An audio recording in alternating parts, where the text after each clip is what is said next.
Zero. మెల్లిగా కళ్ళు తెరుస్తూ అరచేతులు మాత్రమే చూద్దాము.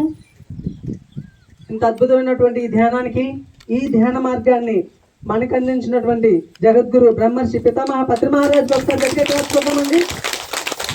ప్రతి ఆదివారం కూడా ఎంతో అద్భుతంగా ఆత్మీయ సత్సంగాలు ఏర్పడుతున్నటువంటి ఈ గోశాల ప్రాంగణానికి okay, thank you, thank you, thank you. మరి ఈరోజు ఎంతో స్పెషల్ డే అండి మనకి. ఒక్కరు కాదు, ముగ్గురు అద్భుతమైనటువంటి మాస్టర్స్ వచ్చారు. వారి నుంచి మనం అద్భుతమైనటువంటి జ్ఞానాన్ని తీసుకుందాము. ధ్యాన జగత్ కేశవరాజు గారిని వేదిక మీదకి ఆహ్వానించుకుందామండి.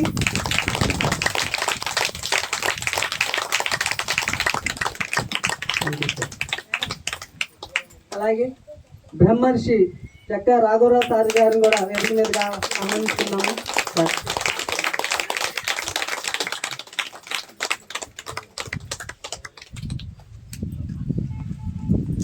పిఎస్ఎస్ఎఫ్ ప్రెసిడెంట్ గారు రాజకుమారి మేడం గారిని కూడా వేదిక మీదకి ఆహ్వానించుకుందామండి. ఓకే,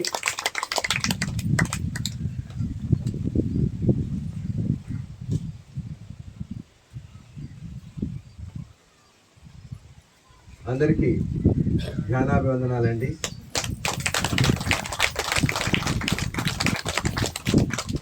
ముఖ్యంగా మనకి ఇంత మంచి వెన్యూ పక్కనే ఎప్పుడో ఏ కాలంలోనూ నిర్మించినటువంటి పిరమిడ్, ఆ కమిటీకి ఈ స్థలం యొక్క ప్రాముఖ్యతను మనకెంతో గుర్తించి మరి మన ధ్యాన విలువ తెలిసి వాళ్ళు మనకు అవకాశం ఇచ్చారు ధ్యానం చేసుకోవడానికి. ఆ కమిటీకి, ఆ సంస్థకు ఒకసారి గట్టిగా తప్పట్లేదు.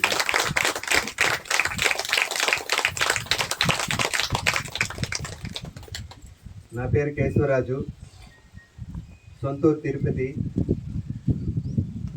1994 ఫిబ్రవరి 28న పత్రిజీని కలిసేటువంటి భాగ్యం ఈ జన్మకు దక్కింది.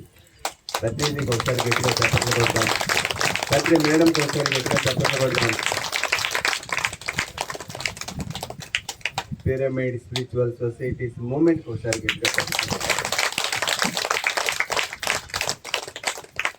ఈ స్పీడ్ యుగంలో, ఈ కంప్యూటర్ యుగంలో మరి ధ్యానం విలువ తెలియనటువంటి వాళ్ళు ఈ వయసులో ఎందుకు ధ్యానం? 60కో 70కో మనవాళ్ళు మునమనవరాళ్ళంతా పుట్టి వాళ్ళని ఆడించుకున్నాక కదా అంటారు. అంటే ధ్యానం విలువ తెలియదు కాబట్టి అంటున్నారు వాళ్ళు, మనమేం అనేదానికి లేదు.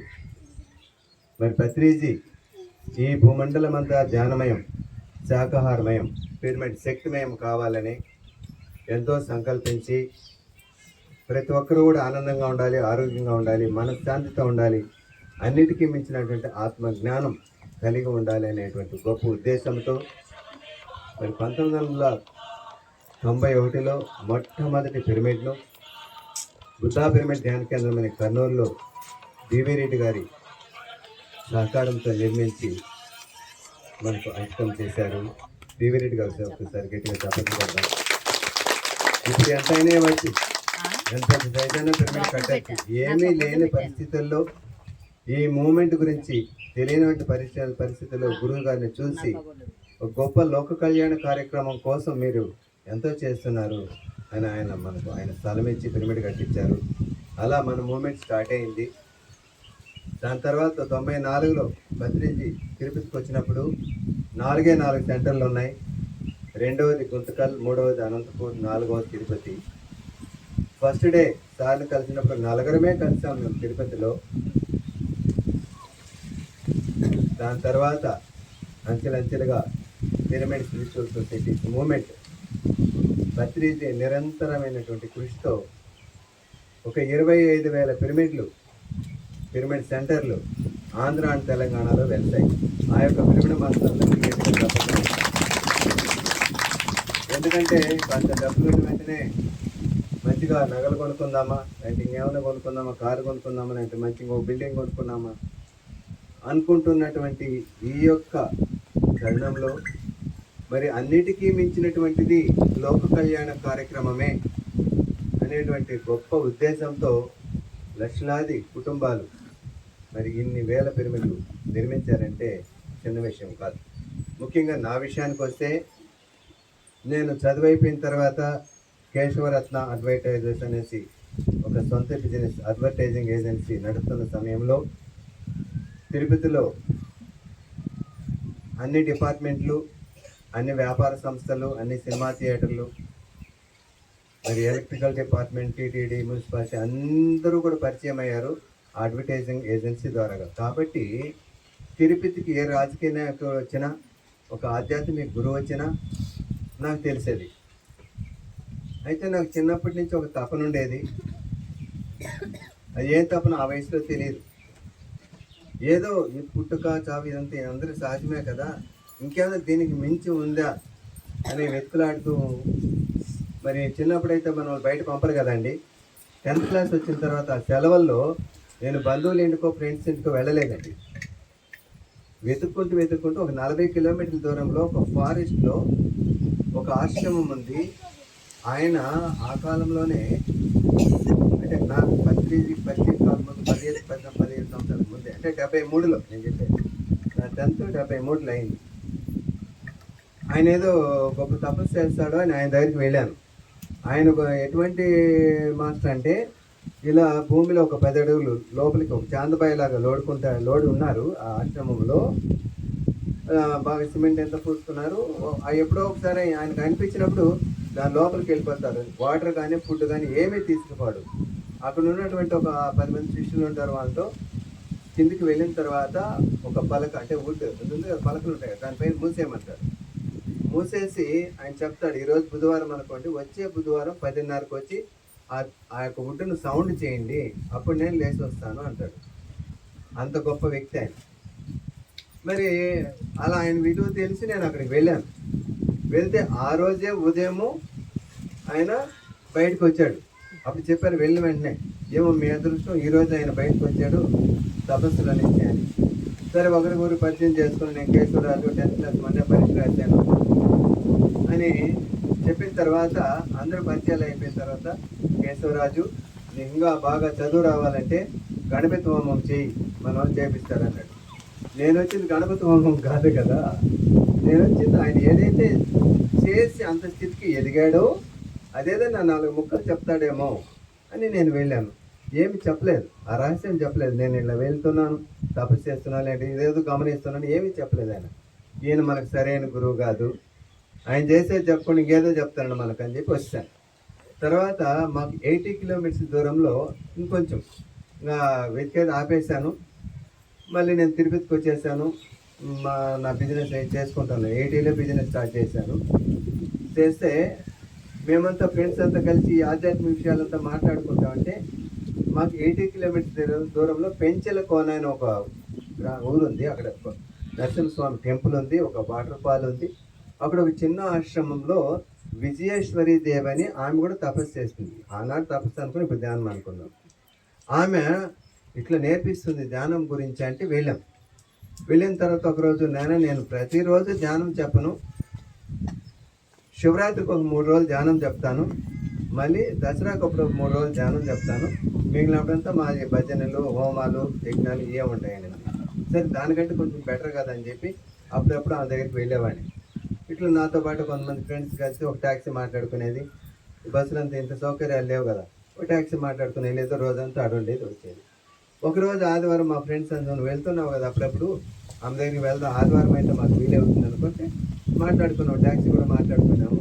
అప్పుడు ల్యాండ్లైన్లే కదండి, ల్యాండ్లైన్కి ఫోన్ చేసి వాళ్ళిద్దరే ఉంటారు, వాళ్ళ సిస్టర్ ఆమె ఇద్దరే ఉంటారు. వాళ్ళ సిస్టర్ ఫోన్ తీసి, నేను కేశవరాజు అంటే గుర్తుపెట్టారు, తిరుపతి కదా రావాలనుకుంటున్నావు రేపు ఉదయం అంటే, అక్క అడవికి వెళ్ళిపోయి వారం అయిపోయింది, ఆమె కూడా అంతే, నో వాటర్ నో ఫుడ్, అడవిలో ఉండిపోతుంది ఒక లేడీ. 10 రోజులు 10 రోజులు నాకు ఇష్టం వచ్చింది. అక్క వెళ్ళిపోయింది, మరి ఎప్పుడు వస్తుందో తెలియదు అంటే, మేము ఆల్రెడీ ట్యాక్సీ మాట్లాడుకున్నాం, వచ్చినా రాకపోయినా మేము వచ్చేస్తాంలే అని మాట్లాడుకొని మేము 8:30-9 వెళ్ళామండి వాళ్ళ జ్యేష్ఠదేవ ఆశ్రమానికి వెళ్ళాం. చిన్న హట్ అప్పుడు. పోతానే కాసేపు మాట్లాడుతున్నాము, ఆమె లోపల నుంచి వచ్చింది. ఏంటమ్మా మీ సిస్టర్ మీరు లేరు, అడవికి వెళ్ళిపోయి వారమైంది అన్నారు, మరి మీరు ఇప్పుడు ఉన్నారు కదా అంటే, నాయన రాత్రి ధ్యానంలో ఉన్నప్పుడు రాత్రి 1:30కి ఆ ప్రాంతంలో మీరు వస్తున్నారని నాకు తెలిసింది, కాబట్టి మీరు ఇంత దూరం వస్తుంటే నేను లేకుంటే అలాగని తెల్లారుజామున బయలుదేరి వచ్చేసానని. మరి ఎంత గ్రేట్ మాట్లాడు. మేమంతా కలిసిన తర్వాత టీటీడీ వాళ్ళంతా మా పెద్ద బృందం అయింది, ఒక 100-150 మంది. మేమంతా కలిసిన తర్వాత అప్పుడప్పుడు వెళ్ళడము. దీంట్లో ఒక ఆయన నాకు సర్కిల్ బాగా ఉంది, బెంగళూరు తీసుకెళ్దాం ఏమైనా అని చెప్పి ఒకరోజు మాట్లాడుకొని ఒక 2-3 కార్లలో అందరం కలిసి బెంగళూరు వైట్ ఫీల్డ్లో తీసుకుని ఒకరోజు క్లాస్ చెప్పాం. మీరు ఇంక వెళ్ళిపోండి, ఈమె ఇక్కడ మాకు అప్పచెప్పండి, ఒక వారం రోజులు ఈమె ఉండి వస్తుందని ఆపేశారు.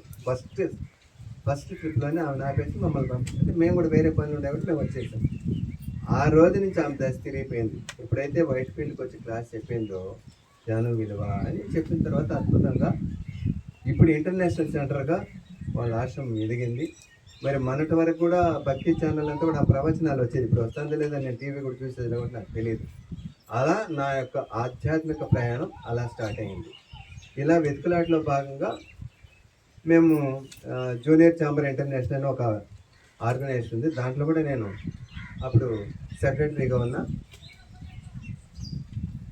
సముద్రాల లక్ష్మయ్య గారు రిటైర్డ్ అయిపోయిన తర్వాత బాలాజీ సత్సంగం అని కపిల్ తీర్థం అంటే తిరుపతిలోనే తిరుమల వెళ్ళే దారిలో ఒక ఈ నర్సరీ పాయింట్ ఉంది టీటీడీది, అక్కడ అందరినీ పిలిపించి రోజు సోమవారం అక్కడ క్లాస్ చెప్తారు, ఒక 1 అవర్ 1.5 అవర్. మాకేం తెలుస్తుందంటే మీరు ధ్యానం అంటారు కదా, ఈరోజు సముద్రాల లక్ష్మయ్య పెట్టినటువంటి ఆ యొక్క బాలాజీ సత్సంగంతో సుభాష్ పత్రి గారని కర్నూలు నుంచి వస్తారంటే మీరు ఇష్టమైతే వెళ్ళండి అని ఎవరో చెప్పారు మాకు. మేము దానికోసమే తప్పిస్తున్నాం కదా. వెళ్తే అప్పుడు సార్ ఇలా ఉన్నాం అంతే, ఆయన గుర్తుపెట్టేటట్టుగా లేదు, జీన్స్ ప్యాంటు టీషర్టు మంచిగా క్రాప్ దూక మంచి షేవింగ్ చేసుకొని వాళ్ళల్లో ఉన్నారు, మాకు తెలియదు. సముద్రలక్ష్మి గారు ఆ స్టేజ్ దిగుతూ, అంటే స్టేజ్ అంటే ఇలా అడివి కదండి, సిమెంట్ తిన్నెలు కట్టేసి ఉంటారు, తాబేలా ఆకారంలో ఒక వేదిక ఉంది, ఒక 2-3 ఇలా కూర్చొని మాట్లాడేటట్టుగా. సముద్రలక్ష్మి గారు ఈరోజు ఇదొక మన ప్రోగ్రాం అయిపోయింది, ధ్యానం గురించి చెప్పడానికి సుభాష్ పత్రి గారు అని కర్నూలు నుంచి వచ్చారు, ఎవరికైనా ఇష్టం ఉంటే ఉండండి అని చెప్పి స్టేజ్ దిగేశారు. ఆయనతో పాటు ఈ 150 మంది వెళ్ళిపోయారు. మేము ఫ్రెండ్సే కదా వెళ్ళాము. ఆయన వచ్చి ఈ వేదిక పైన ఎక్కాడు. ఈయనేమో చూస్తే నేను ఎంతోమంది కాషాయ వస్త్రాలను చూశాను, దాడి పెట్టుకున్న వాళ్ళని చూశాను. నాకు పాద నమస్కారాలు ఇప్పటికి కూడా ఇష్టం లేదండి. కొంతమంది ఆధ్యాత్మిక గురువుల దగ్గరికి వెళ్తే పాద నమస్కారాలు చేస్తే నేను దూరంగా ఉన్నాను, నేను దగ్గరికి పోతే నన్ను కూడా పాద నమస్కారాలు చేయమంటారు, నేను దూరంగా ఉండేవాను, దగ్గర కూడా బాగానేను. వీళ్ళంతా అయిపోయినాక ఏంటి నువ్వేం పెద్ద ఇది అనుకున్నావా, ఏమైనా ప్రత్యేకత అనుకున్నావు, ఎంతమంది పాద నమస్కారం చేస్తే నీకేమైంది, నువ్వు కూడా వచ్చి పాద నమస్కారం అంటే బలంతో, అంటే ఇష్టం లేకనే ఒక్కసారి మాత్రమే ఆ గురువు గారికి అంటే ఆ కాశావతారికి పాద నమస్కారం ఇష్టం లేదు. అయితే ఈయనేమో నేను ఎంతోమంది కాషాయ వస్త్రాలను గడ్డామాలను చూసాము, ధ్యానం చెప్పడానికి వచ్చాను, సముద్రాల లక్ష్మయ్య గారు చెప్పారు, ఈయనేమో టీషర్ట్ జీన్స్ ప్యాంట్ వేసుకున్నారు, ఏ యొక్క ఆధ్యాత్మిక లక్షణాలు లేవు, ఈయన ఏం చేయాలి, నమస్కారం పెట్టాలా, ఏం చేయాలి అంటూ దగ్గరికి వెళ్ళానండి. దగ్గరికి వెళ్తే ఆయన చేయి దాచాడు, మనం తక్కువనా, మనం కూడా చేయి దాస్తే షేక్ హ్యాండ్ ఇచ్చాడు, చేయి వదలలేదు. 2 నిమిషాల్లో నా కళ్ళల్లో కళ్ళు పెట్టి చూశాడు. మనం మాత్రం తక్కువ కాదు కదా, నేను కూడా ఆయన కళ్ళల్లో కళ్ళు పెట్టి చూశాను. చూస్తా ఉంటే ఆయన కళ్ళల్లో ఏం మాయ చేశాడో కానీ ఈయనే ఈ జన్మకు ఆఖరి గురువు అని నా మనసులో అనిపించింది. ఇది అపరిచితమైన మనసు కదా, మరి ఎందుకు ఫిక్స్ అయిపోతావు, ఏడాడో తిరిగినావు ఇమ్మలేదు, ఇలా ఎందుకు అయిపోతావు మళ్ళీ క్వశ్చన్ మార్క్. అయినా సరే ఈ జన్మకి ఈయన ఆఖరి గురువు అని 2వసారి సర్టిఫై చేసింది నా మైండ్. అలా అయిన తర్వాత మీరు నలుగురే కదా ఉన్నారు, ఇక్కడెందుకు, నూకల సత్యనారాయణ నాకు బాగా పరిచయం, ఆయన మ్యూజిక్ కాలేజ్ ప్రిన్సిపల్, వాళ్ళ క్వార్టర్స్ ఉంది అక్కడికి వెళ్ళి ధ్యానం చేద్దాం. నాకు ఆయన తెలుసు కూడా, నాకు ఐడియా నుంచి కాబట్టి తెలుసు, ఆయన క్వార్టర్స్ కూడా తెలుసు. అందరూ మేము అక్కడికి వెళ్ళాం. వెళ్తే ఫస్ట్ డే సందర్భం ఎలా జరిగింది చెప్పాలా వద్దా? ఓకే, ఫస్ట్ డే బద్రీ చేస్తున్నాను. అది కూర్చునేటప్పుడు కూడా ఆయన ముందరే కూర్చున్నాను. అనుభవాలు ఇలా ఉంటాయి, దీనివల్ల లాభం వాటి ఏమీ చెప్పలేదు ఆయన. కళ్ళు మూసుకోండి, చేతులు పెట్టుకోండి, శ్వాసను గమనించండి అన్నాడు. గాలి ఎక్కువ కాబట్టి వాయిస్ పెంచి మాట్లాడండి.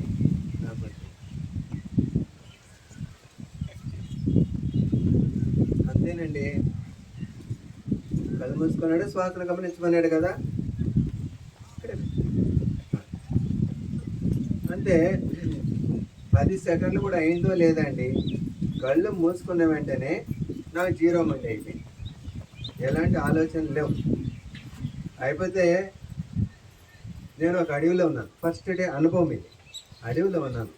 అడవిలో ఒక చెట్టు, గోదావరి గట్టు ఉంది, గట్టు మీద చెట్టు ఉంది కాదండి, ఒక చెట్టు పైన ఒక పిట్ట అందంగా ఉంది. అది నాకు తెలుగులో మాట్లాడుతుంది. పాట విన్నాం, గోదావరి గట్టు ఉంది, చెట్టు మీద ఏదో పొట్టుంది అన్న పాట విన్నాం, కానీ ఈ పిట్ట తెలుగులో మాట్లాడడం ఏంటి? మళ్ళా సందేహం. నీకు అనుమానాలు, నేను సందేహపడ్డాను. ఓకే చెట్టు ఓకే, పిట్ట ఓకే, తెలుగులో మాట్లాడడం ఏంటి అని మనసులో అనుకుంటే నీకు అనుమానాలు ఎక్కువ. నువ్వు 15 రోజులు ఉదయం సాయంత్రం ధ్యానం చేయంటుంది. నేను నమ్మసం చెప్తుంది ఏంటి అని 2-3 సార్లు ఈ పెట్టాను తెలుగులో మాట్లాడాలి అనుకున్నప్పుడు నీకు అనుమానాలు ఎక్కువ అండి. ఈ లోపల అర్ధగంట అయిపోయింది. సార్ ఓకే చెప్పాడు. నన్నే అడిగాడు, ఏంటి నీ అనుభవం? జ్ఞానమే తెలియదు, అనుభవాలేమో తెలియదు. అనుభవం ఏంటంటే, ఓహో నేను చూసింది చెప్పాలేమో, అంతే. చెప్తే ఈ నలుగురు ఉన్నారు కదా, వీళ్ళు నవ్వుతారేమో. మరి నేను చూసింది చెప్పకుంటే నన్ను నేను ద్రోహం చేసుకుని, వీళ్ళు నవ్వినా కొట్టినా తిట్టినా నేను ఏమి చూశానో అది నేను చెప్పేశాను. మళ్ళీ షేక్ అండి ఇచ్చిన, గ్రేట్ మాస్టర్ అయ్యా అన్నాడు. 350 కిలోమీటర్ల నుంచి వచ్చాడు ఆయన. ఉండింది నలుగురే. నేనేమో 24 గంటలు బిజీ. నేను యాడ్ ఏజెన్సీలు 20 అవర్స్ పనిచేసామండి. అప్పుడు 4 అవర్స్ నిద్రపోయాము. అంత పట్టుదల ఏదో ఒకటి సాధించాలి. అంటే ఊరు నుంచి వచ్చేసాం, పిల్లల చదువులు ఇవంతా. ఈయనేమో నేను రేపు వస్తానో రాను నాకే తెలియదు, ఈరోజు వచ్చాను. ఈయనేమో నన్ను బాగా ఎంకరేజ్ చేస్తున్నారు, నువ్వు గ్రేట్ మాస్టర్ అని. అలా చిన్నగా ఆలోచించాను ఆయన ఆ క్షణంలో. అయిన తర్వాత రేపు ఉదయం మళ్ళీ 5 గంటలకు దివ్యారామంకు ఉదయం 5 గంటలకు రమ్మన్నాడు. మళ్ళీ ఎందుకు వెళ్ళిపోయాను, తెల్లారితో 5 గంటలకు అంత కరెక్ట్గా వెళ్ళాం. వెళ్తే రాత్రి ఏమైతే చూశానో అదే విజన్ మళ్ళీ వచ్చింది. అప్పుడు నమ్మకం వచ్చింది.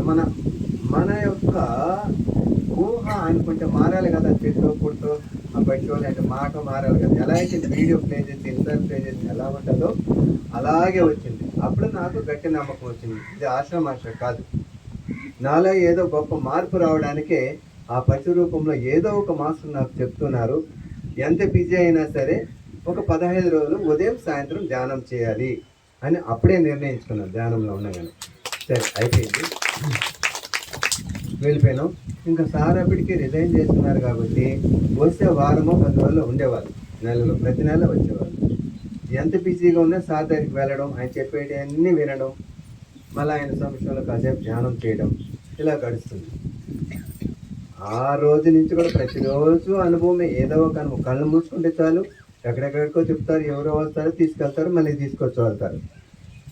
అలా మొదలైంది నా జీవితం. అది ఇప్పుడు వదిలేండి, ఇంకోసారి ఆ అనుభవాలు చెప్పుకోను, ఎందుకంటే అది చాలా టైం పడుతుంది. ఎంతోమంది మాస్టర్స్, నేషనల్ మాస్టర్స్, మన దేవతలు మాస్టర్స్ అనుకున్న వాళ్ళంత కనపడడం, నన్ను ఎక్కడికెక్కడికో తీసుకెళ్ళడము, అదంతా పెద్ద స్టోరీ. ముఖ్యంగా అసలు ఇందాక అనుకున్నట్టుగా ఈ స్పీడ్ యుగంలో, ఈ కంప్యూటర్ యుగంలో మరి భూమి ఎప్పుడు పుట్టిందో అప్పుడే పూజలు, వ్రతాలు, తపస్సులు అన్నీ పుట్టాయి. కానీ పూజలకి వ్రతాలకంత హంగామా ఉంటుంది కదా, ఈ తపస్సుకి హంగామా లేదు. ఏదో ఒంటరిగా పోయి సాధించుకుంటూ ఉంటారు. కాబట్టి అందరూ కూడా తపస్సుకు కొంత ప్రాధాన్యత ఇవ్వలేదు కాబట్టి అవి మూలపడిపోయినాయి. ఎప్పుడైతే పత్రిజీ అంటే ప్రతి మానవుడు కూడా సాధించాల్సింది భౌతికపరమైన ప్రగతితో పాటు ఆత్మపరమైన ప్రగతి.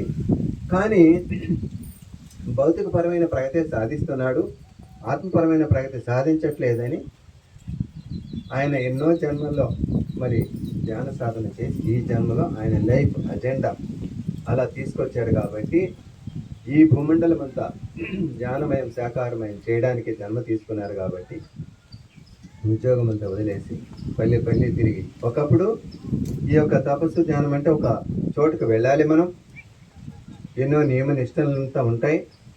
అక్కడ ఉండి 15 రోజులు 20 రోజులు 2 నెలలు 3 నెలలు ఉంటే వాళ్ళు చెప్పింది విని ఆచరించి మళ్ళీ పంపించేవాళ్ళు. ఈ మూమెంట్ ఏర్పడిన తర్వాత పత్రిజీ ఏ నియమ నిబంధనలు లేదు, 24 గంటలు ఎప్పుడైనా చేసుకోవచ్చు, ఎలాంటి కట్టుబాట్లు లేవు అనేటువంటి సరళమైన అందరికీ సౌలభ్యమైనటువంటి దాన్ని మొదలుపెట్టారు. మరి అలా 4 సెంటర్లతో మొదలైంది. ఇందాక చెప్పుకున్నట్టు ఒక 25 సెంటర్లు వచ్చాయి. ముఖ్యంగా మరి 2 విషయాలు మనం తెలుసుకోవాలి. భౌతికపరమైన ప్రగతి ఏంటి, ఆత్మపరమైన ప్రగతి ఏంటి అది తెలుసుకున్నామా? భౌతికపరమైన ప్రగతి అంటే మనం ఒక స్త్రీగానో పురుషుడుగానో కుంటివాడుగానో గుడ్డివాడుగానో కోటీశ్వరుడుగానో ఏదో ఒక రకంగా మనం ఎంచుకొని పుట్టాం. దినదిన జీవితంలో ఒక స్త్రీగా ఎన్ని పాఠాలు నేర్చుకోవాలో, ఒక గృహిణిగా ఎన్ని నేర్చుకోవాలో, ఒక మగవాడిగా పురుషుడిగా ఎన్ని పాఠాలు నేర్చుకోవాలి, దినదిన జీవితంలో నేర్చుకుంటూనే ఉంటాం. దానికి పెద్దగా అంటే చదువులు కాకుండా ఇది ఒక నిత్య జీవితంలో అనేక రకాలైనటువంటి పాటలు, సమస్యలు, దాని గురించి పరిష్కారాలు అన్ని నిత్య జీవితంలో ఇంతమంది ఉన్నాం. ప్రతి ఒక్కరికి ఏదైనా ఒకటో చిన్నదో పెద్దదో సమస్య ఉంటుంది కదా. అందరికీ ఒకే రకమైన సమస్య ఉందా? ఉండదు. ఇదో మైక్ సౌండ్, గాలి వెలుతురు, లేదా చలి గాలి జ్వరం ఇట్లాంటివి కాకపోతే కామన్గా వచ్చేటి ప్రతి ఒక్కరి జీవితంలో ఒకరికున్న సమస్య ఒకరికి ఉండదు. అవునా కాదా? మరి ఇలాంటి పరిస్థితుల్లో అందరూ భౌతికపరమైన ప్రగతి కోసం ఈ 2 కళ్ళతో చూసేదే శాశ్వతమైనటువంటి భ్రమలో ఈ భూమండలం అనేది ఒక మాయ. ఈ 2 కళ్ళతో చూసేదంతా ఒక మాయ. ఈ రోజు అంటే రేపు లేనిది, ఈ క్షణం అంటే మరి క్షణం లేనిది. మరి కేదార్నాథ్ ఎవరిన వెళ్ళారా? కేదార్నాథ్ 16,000 అడుగుల ఎత్తులో ఉంటే అక్కడ ఒక ప్రళయంలాగా వాటర్ వచ్చి 50,000 మంది కొట్టుకుపోయారు. 7 వస్తే సముద్రం పొంగింది అనొచ్చు, ఏదో గంగా నదో కృష్ణా నదో గోదావరి పొంగింది అనొచ్చు. అక్కడ రావడం ఏంటండి? కాబట్టి ఏదే మన చేతిలో ఉండదు. అవునా కాదా? మరి అలా ఉన్నటువంటి పరిస్థితుల్లో మనము ఈ 2 కళ్ళతో చూసేది శాశ్వతమైన భ్రమలో నేనే గొప్పగా ఉండాలి, ఈ ఊరిక నాకే పేరు ప్రఖ్యాతులు రావాలి, కోడేశ్వరుడు అయిపోవాలని ఎన్నెన్నో హింసలు పెట్టి లాక్కొని ఏదో చేసి అవుతున్నారు. కానీ ఇదంతా తాత్కాలికమైంది. శాశ్వతమైంది ఏది? 24 గంటల్లో 23 గంటలు నీ భౌతికపరమైన ప్రగతి కోసం ఎంత కృషి చేస్తావో కష్టపడతావో చేసినా 1 గంట ఇవన్నీ పక్కన పెట్టి నీ శ్వాసను నువ్వు గమనించవయ్యా అని పత్రిజీ వెలుగెత్తి చాటాడు. చాలా సింపుల్. అవునా కాదా? మరి ఇంత సరళంగా ఇంత చక్కగా ముందున్న వాళ్ళు చెప్పారే లేదో మనం తెలియదు. కాబట్టి ఈయన వచ్చిన తర్వాత అందరికీ ఆమోదయోగంగా 60-70 ఏళ్ళకో కాదు, ప్రతి 5 సంవత్సరాల బిడ్డ నుంచి ఏ వయసు వరకైనా ఎవరైనా చేయవచ్చు అనేటువంటి దీన్ని తీసుకొచ్చారు. ఎందుకంటే ఇప్పుడు మనం చిన్న ఉదాహరణలు చెప్పుకుంటే బాగా అర్థమవుతుంది. చెప్పుకున్నామా? ఒక 5th క్లాస్ చదివే అబ్బాయి, ఏం మేడం, పక్కనే స్కూల్ ఉంది, మధ్యాహ్న భోజన పథకం ఉంది. తల్లి ఏం చెప్తుందంటే 5వ తరగతికి వచ్చిన తర్వాత బాబు బాగా చదువుకో, 6వ తరగతి వచ్చిన తర్వాత నువ్వు ఆ పక్క ఊర్లోకి వెళ్ళాలి, దూరం కాబట్టి నువ్వు నడలేవు, మీ డాడీని అడిగి సైకిల్లో మోటార్ సైకిల్లో తీసిస్తాను, అదేవిధంగా ఇక్కడ మధ్యాహ్న పథకం ఉంది అక్కడ లేదు, నేను క్యారియర్ కట్టిస్తాను, బాగా చదువుకోనైనా అని తల్లి చెప్పింది. ఇప్పుడు చదువు అంటే ఏంటో జీవితం అంటే ఏంటో తెలియదు. కాబట్టి వాడేమంటాడు, మమ్మీ ఇదైనా చదివే అదైనా చదివే కదా, ఇక్కడ ఫస్ట్ బెల్ కొడితే నేను పక్క స్కూల్లోకి వెళ్తున్నాను, మధ్యాహ్నం పోయిన పథకం ఉంది, సైకిల్ మోటార్ సైకిల్ కొనాల్సింది లేదు, 5వ సంవత్సరం 5వ తరగతి 5 సంవత్సరాలు చదువుతాను మమ్మీ అంటాడు. ఓకే చదువునైనా నాకు వండే పని లేదు, సైకిల్ కొనే పని లేదు అంటుందా తల్లి? ఊరి వెధవా బుద్ధి లేనోడా, నాకు కష్టమను మీ డాడీకి డబ్బులు ఖర్చాను అలా అనుకోక పై చదువులు ఉన్నాయి కాబట్టి నువ్వు తప్పకుండా ఈ సంవత్సరమే 1 సంవత్సరంలోనే 5వ తరగతి పాస్ అవ్వాలి, 2 సంవత్సరాలు కాదు అంటుందా లేదా? మరి ఎన్ని జన్మల పుణ్యఫలమో మానవుడిగా పుట్టామని మనం వచ్చేసి భౌతికపరమైన పాఠాలే నేర్చుకొని ఆత్మపరమైన పాఠాలు నేర్చుకోకుండా ఏదో ఒక రోజు వెళ్ళాలి కదండి ఎక్కడికి. మరి ఆడికి పోయిన తర్వాత ఒక రకం అంటే 5వ తరగతి మళ్ళీ చదువుతా అంటే ఒప్పుకోలేదు తల్లి. మళ్ళీ నేను భూముల నెలకొల్లు ఒక స్త్రీగా పురుషుడుగా పుడతాను మళ్ళీ నేర్చుకుంటానంటే ఏమంటారంటే పైన కూడా ఉంటారు కదా మన వాళ్ళు, ఊరి బుద్ధి లేనివాడా 70 సంవత్సరాలు వాయిస్ తీసుకొని భూమికి భారంగా వెళ్ళి మళ్ళీ నేర్చుకుంటామంటే ఏంటి అంటారా అనరా కదా. కాబట్టి ఈ జన్మలో ప్రతి ఒక్క మానవుడు ఆత్మజ్ఞానం సంపాదించుకోవాలా లేదా? Okay, great. నాతో మాట ఏకాభించారు. ఓకే, ఇది ఇచ్చారు. అవునా కాదా మేడం? అదే కాకుండా 5 సబ్జెక్టులు ఉంటాయి. ఒక దాంట్లో 34 మార్కులు వచ్చినాయి, మిగిలిన 99 మార్కులు వచ్చినాయి మేడం. మీరు హెడ్ మాస్టర్ అండి? వీడెవరిన ఉన్నారు హెడ్ మాస్టర్ కానీ హెడ్ మిస్సెస్ కానీ? మరి 4 సబ్జెక్టులో 99 వచ్చినాయండి, ఒక దాంట్లో 1 మార్క్ తగ్గిందండి. పాస్ చేస్తారా అండి? అయ్యో, అన్నింటిలో వచ్చాయి కదా, ఒక దాంట్లోనే కదా తగ్గింది అంటే జీవో ఒప్పుకోదు. ఈ టీచర్ కానీ హెడ్ మాస్టర్ కానీ ఒప్పుకోరు. అవునా కదా? మళ్ళీ ఏం చేయాలండి? చదివిందే మళ్ళీ ఇంకొక సంవత్సరం చదివి 5 పాస్ అయితేనే 6వ తరగతికి వెళ్ళేది. అవునా కదా? ఒక చదువులోనే 1 మార్కు తగ్గితేనే మరి అయిందే. నువ్వు 70 సంవత్సరాల భూమికి భారంగా వచ్చి నేను మళ్ళీ చూసుకుంటానంటే అవుతుందా? మళ్ళీ ఈ విద్య అంటే ఆధ్యాత్మిక విద్య కంప్లీట్ చేయడానికి ఏం చేయాలి? ఇక్కడ 5వ తరగతి మళ్ళీ చదివినట్టుగా 5 సబ్జెక్టులు పాస్ అయ్యేదాకా చదివేటట్టుగా మళ్ళీ పునరభిజన్నం తప్పదు. ఏమండి, మంచిగా సముద్రపు గాలి, మంచిగా బంగినపల్లి మామిడి పండ్లు, మంచి బిర్యానీలు, మంచి ఆకుకూరలు అన్నీ చేసుకొని తింటున్నాం కదా, మళ్ళీ పుడితే ఏమి అనుకుంటున్నారు ఎవరన్నా? నిరంగా మాట్లాడుకున్నాం, మనమంతా ఒకే కుటుంబం. అవునా కదా? ఒకే కుటుంబం కదా మనమంతా. అట్లా ఎవరైనా అనుకుంటే ఒకసారి చేయిపోతుంది దయచేసి. అన్ని సౌకర్యాలు ఉన్నాయి, హాయిగా జీవిస్తున్నాం కదా, మళ్ళీ పుడితే ఏమైపోయింది అనుకునే వాళ్ళు ఎవరైనా ఉంటే చేయిపోయికెత్తండి. ఎత్తారు సార్. అయితే మీ గురించి సార్ కూడా ఎత్తారు. అబ్బా, అంతా మన సంఘమే, ఇదంతా మన సంఘం. దీని గురించి చెప్పుకున్నామండి. ఎవరి గురించి కాదు, నా గురించి చెప్పుకుంటాను. మీ గురించి నీ కేసరాజు వచ్చి నన్నేదో అన్నాడు అని మీరు అనుకోకూడదు. మళ్ళీ ప్రతి ఒక్కరు కూడా నా బిడ్డలు, నేను కష్టపడినా పర్వాలేదు, నా బిడ్డలు కష్టపడకూడదు అని అనుకుంటారు కదండి. ఒకానొక మధ్య తరగతిగా అజెండా మనమేనండి. పుట్టుక మన ఇష్టమే, చనిపోవడం మన ఇష్టమే, మధ్యలో నాటకం కూడా మన ఇష్టమే. అవునా కదా? ఒకానొక వ్యక్తి, నేను మధ్య తరగతి కుటుంబంలో పుట్టి ఏ సినిమాలు, షికార్లు, పబ్బులు, పెగ్గులకి వెళ్లకుండా మేడం జీవితాంతం కుటుంబం కోసమే కష్టపడి అత్యున్నతంగా తీర్చిదిద్ది ఏది ధీరుభాయ్ అంబానీ ఒక పెట్రోల్ పంపులో ఆయిల్ పెట్టేవాడు. మరి ముఖేష్ అంబానీ లాంటి అంటే అపర కోటీశ్వరులను తయారు చేశాడు కదండి. ప్రతి తల్లిదండ్రులు అలాగే కోరుకుంటారు కదా. ఈ మధ్య తరగతి వ్యక్తి కూడా అలాగే కోరుకొని సినిమాలకు, షికార్లకు, పగ్గులకు, పెగ్గులకు వెళ్లకుండా అపర కోటీశ్వరుడుగా బిడ్డలకు సంపాదించాడు. ఓకే, 7 అంతస్తుల మేడ, 2 కొడుకులు అమెరికాలో ఉద్యోగం, 4 కార్లు ఉంటూ 7 అంతస్తుల మేడలో ఉన్నాడు. మహిళా మండలి ప్రెసిడెంట్ ఎవరుంటారు? కారు లేని వాళ్ళు ఉంటారా? కారు ఉండే వాళ్ళు ఉంటారా? కారు ఉండే వాళ్ళే మహిళా మండలి ప్రెసిడెంట్గా ఉంటారు. ఈమె కూడా కారు ఉంది, 4 కార్లు ఉన్నాయి, మన మహిళా సంఘానికి ఆటో ఎక్కాల్సి లేదు, డుగులుగు బండి లేదని ఆమెను ప్రెసిడెంట్గా చేసుకున్నారండి. ఎవరు? ఈ మహిళా మండలి ప్రెసిడెంట్ని. అయిన తర్వాత ఏమమ్మా ఈరోజు మీటింగ్ ఉంది అని మాట్లాడుకున్నారు.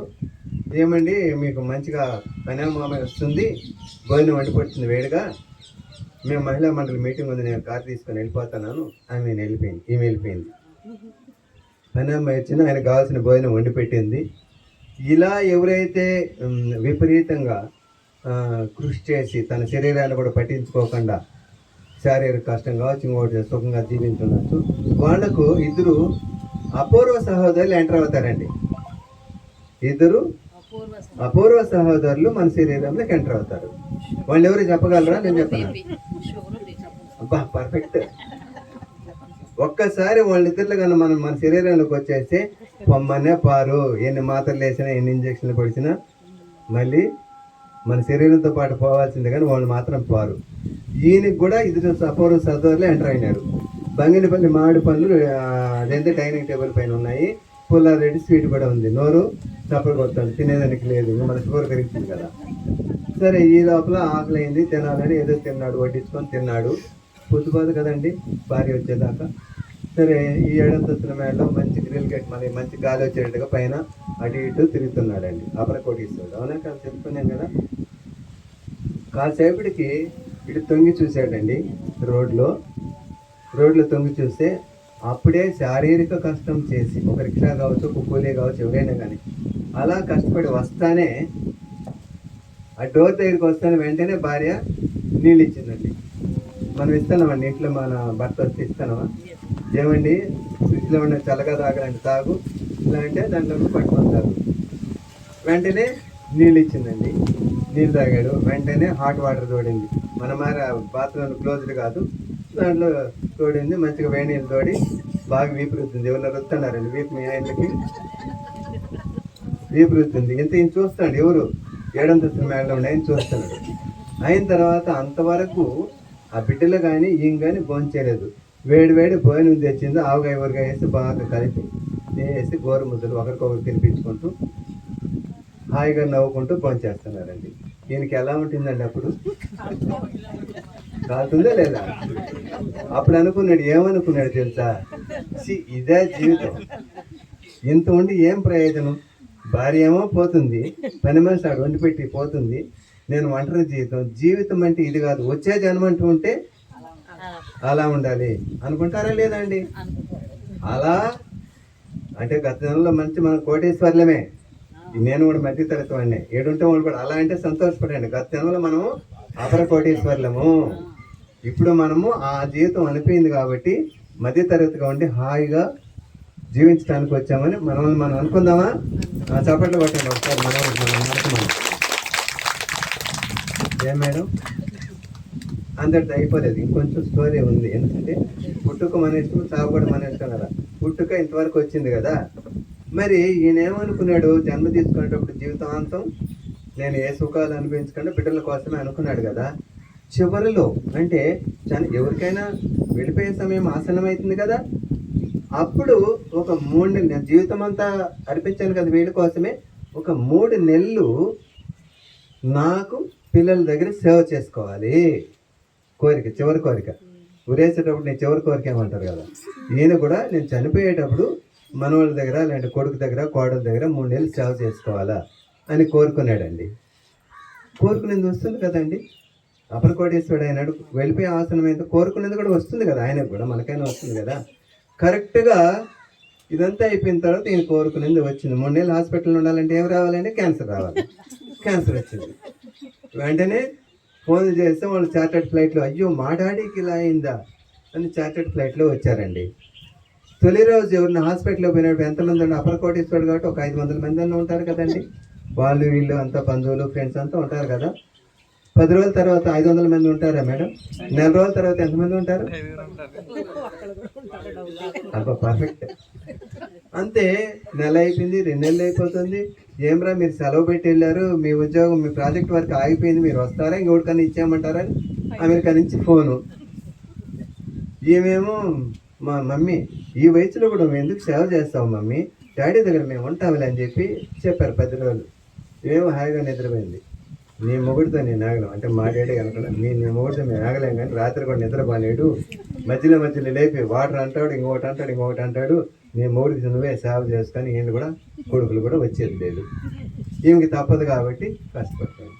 2 నెలలు అయింది, ఆ నుంచి ఫోన్లు వచ్చినాయి, అమ్మ నీ మొగుడికి నువ్వు సేవ చేసుకో, మా ఉద్యోగం పోతుంది, వెళ్ళిపోమంటామంటే ఉండంటారు, నాకు కూడా ఓపిక లేదు, చచ్చిపోతాను నిద్ర లేకుండా, మళ్ళీ మీకు వండి పెట్టాలి, వచ్చే వాళ్ళకి సమానం చెప్పాలి, డాక్టర్ వస్తాడు కదా అడగదాం అని ఫిక్స్ అయినారు.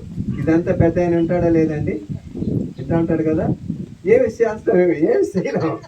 ఈయన ఏమైనా తిప్పినా ఏమిరా నా జీవితం అంతా ఇటు పెట్టాను, నీళ్ళు ఇచ్చేదానికి టాబ్లెట్ వేసేదానికి ఎట్లా అంటున్నారు, ఎదవల్లారంటే ఉండేది కూడా సమయాన్ని 10 సార్లు అడిగి ఇస్తారు హీరో, ఇప్పుడు అడిగిన వెంటనే ఇస్తున్నారని నోరు మూసుకొని గమనున్నాడు. అవునా కాదా? మీకంతా అనుభవించి ఉంటారు పెద్దలు చేస్తున్నారని. ఆఖరికి డాక్టర్ రానే వచ్చాడు, వినపడుతుంది చివరి దాకా. ఆఖరికి డాక్టర్ రానే వచ్చాడు. ముగ్గురు రెడీగా ఉండదు ఎప్పుడెప్పుడు డాక్టర్ వస్తాడని. వస్తానే తల్లి అడిగింది, ఏమని, ఏం డాక్టర్ గారు మీరు అడిగినట్టు అన్నీ ఇస్తానే ఉన్నాం, కొంటానే ఉన్నాము, ఏంటి పరిస్థితి, మా వాళ్ళకు కూడా నుంచి ఫోన్లు వస్తున్నాయంట, మరి ఏంటి పరిస్థితి అమ్మా? అప్పుడు బడ్జెట్ అయిపోయింది కదా. ఏమంటారు డాక్టరు, నేను ఏమి చేయాలో అన్నీ చేసేసాను, మీరు ఇక్కడ ఉన్న ఇదే మందులు, ఇంటికి తీసుకొని అదే మందులు, మీరు వద్దంటే డిశ్చార్జ్ చేస్తాను అన్నాడు. సరే డిశ్చార్జ్ చేసేయండి. మ్యాక్సిమం ఒక వారం అండి, మందులు వాడినా వాడకపోయినా అని మరీ నొక్కి చెప్పి డిశ్చార్జ్ చేశాడు. ఇంటికి వచ్చేసినాడు. ఇంటికి వచ్చేసి 7వ రోజు రానే వచ్చింది. వారం అంటే 7 రోజులే కదండి, ఇక్కడ కూడా అంతేనా? 7వ రోజు రానే వచ్చింది. అరే నేను వంట చేస్తున్నాను, డాక్టర్ 7 రోజులు అయినాడు కదా, అప్పుడప్పుడు ముక్కు కాడు చేయబెట్టి చూడరా అని చెప్పింది. ముక్కాడు ఎందుకు మమ్మీ అంటే, అరే కొన ఊపిరి ఉండగానే కింది దించాలి, 40,000 రూపాయల పలుపు 40,000 రూపాయల మంచం వాడకూడదు, ఎందుకంటే కొన ఊపిరి ఆడిపోతే మళ్ళీ బయటపడాలి, మైలు పడుతుంది అంటే ఓహో అనుకున్నాడు.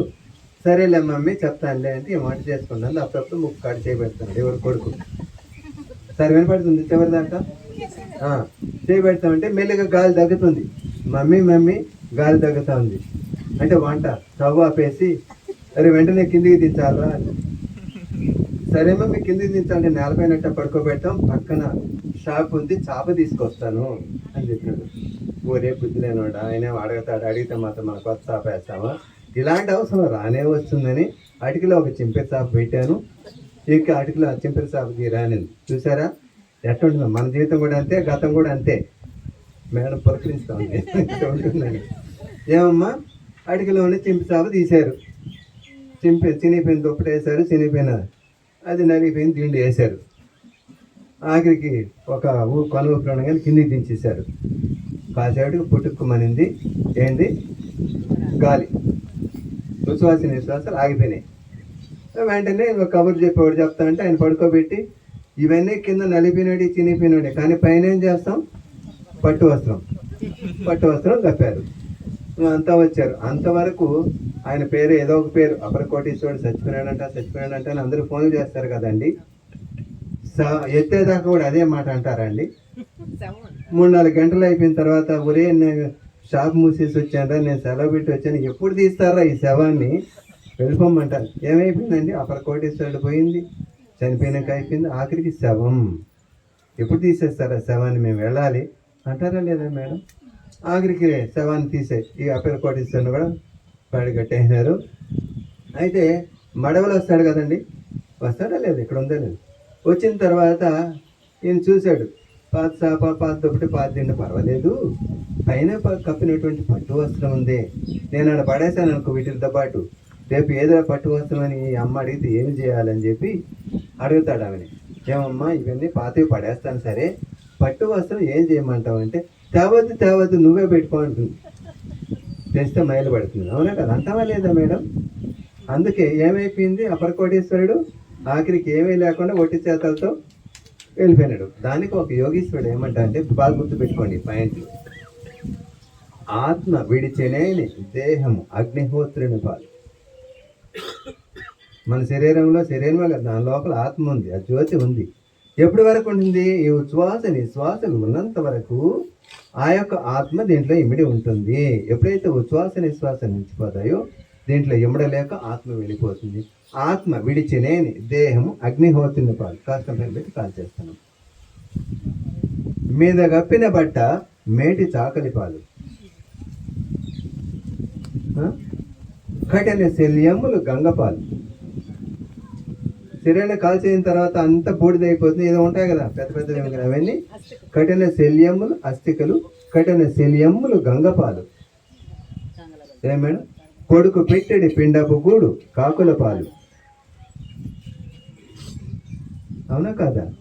మరి ఆ కాలంలో ఈ బ్యాంకులు, స్విస్ బ్యాంకులు లేవు కాబట్టి ఆ మిగిలిన డబ్బులు భూముల్లో దాచిపెట్టేవాళ్ళంట. తెలుసు మరి ఇప్పుడు అప్పుడప్పుడు ఎండలు వాడతామంటే బంగారు నాణ్యాలు బయటపడుతున్నాయి, న్యూస్లో చూస్తుంటాం.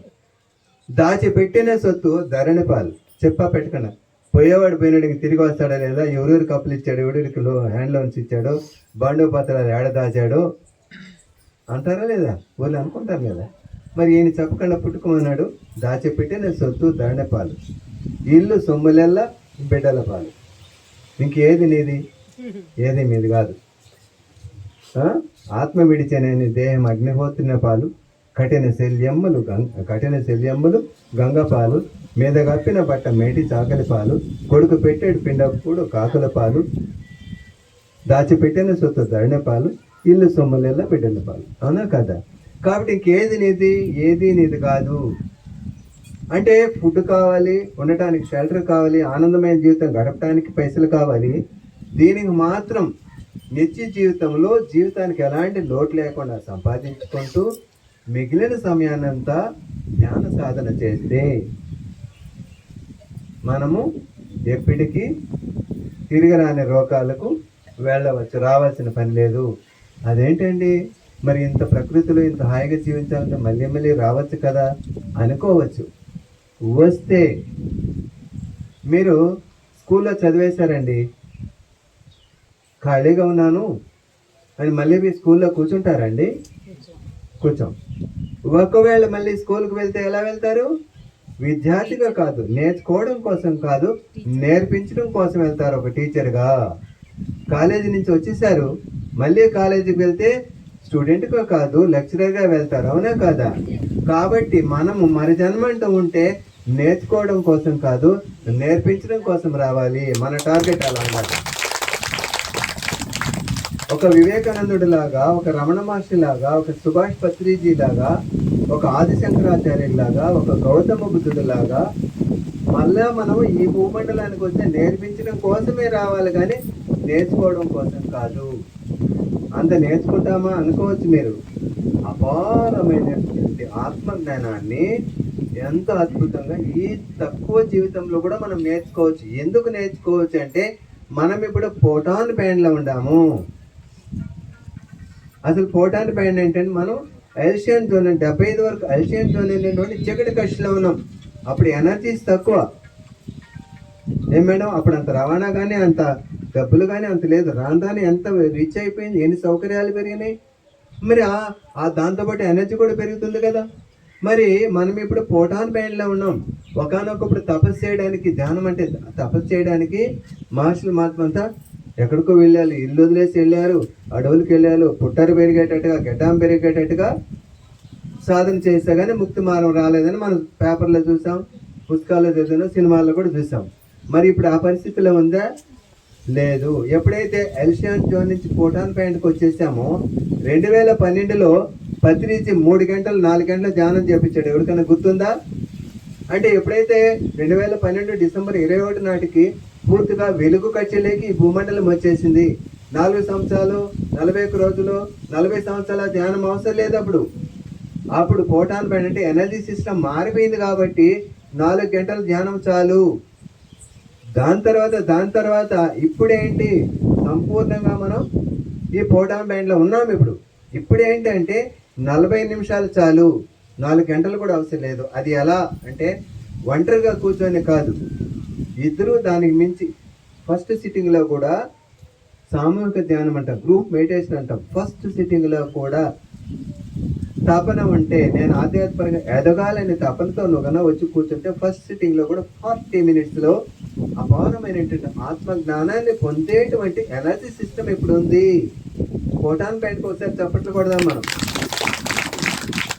ఏ మేడం, ఇలాంటి సిస్టంలో కూడా నాకెందుకులే ధ్యానం, మంచిగా ఫుడ్ ఉంది, మా ఆయన సంపాదించింది, తాత ముత్తాత సంపాదించింది ఉంది, హాయిగా తిని ఇట్లా నొక్కితే 600 ఛానల్స్ వస్తాయి, ఆ వెలుగు ఈ వెలుగు ఏమేమో వస్తాయి, హాయిగా ఎంజాయ్ చేసేస్తే సరిపోతుంది అనుకుంటే ఏమవుతుంది?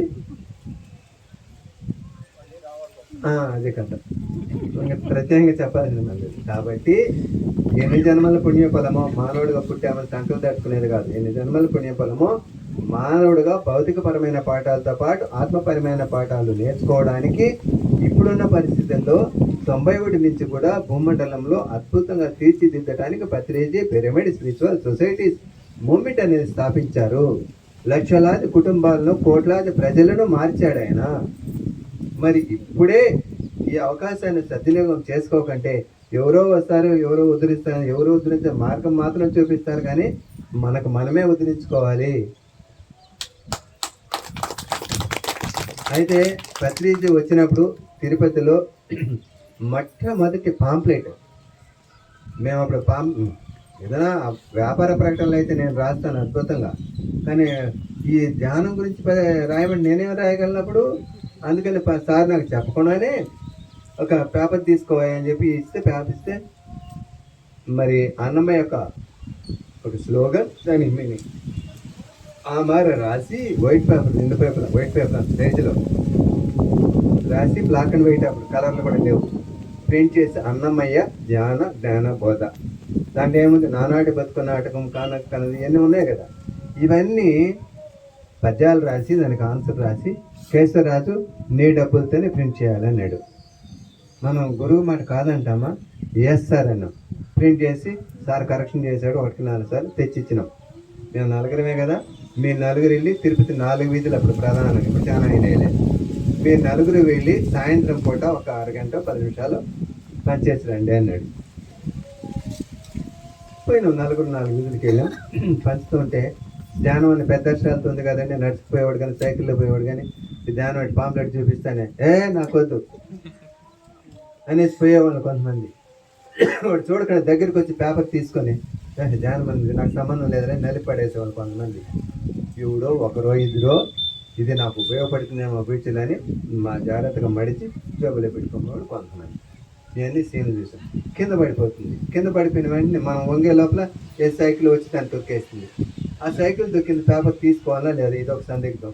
తీసుకోవాలా తొలి రోజు పనిచేసిపోయినాం. ఎలా జరిగింది ఇవన్నీ చెప్పినాం సీన్లన్నీ. కింద పడిపోతేనే ఒకటి తీసుకోకుండా పడేస్తున్నాడు, అసలు సైకిల్ ఒకటి తొక్కేదో రిక్షాలో వస్తుంది. ఆ పాంప్లెట్ తీసుకోవాలా లేదా, తీసుకోవద్దు. కింద పడిందా అని తీయద్దు అన్నాడు. ఓకే సార్ అన్నాం. మన పంచేదాన్ని కిందనే పడిపోతుంది, అయినా తీయద్దు అన్నాడు.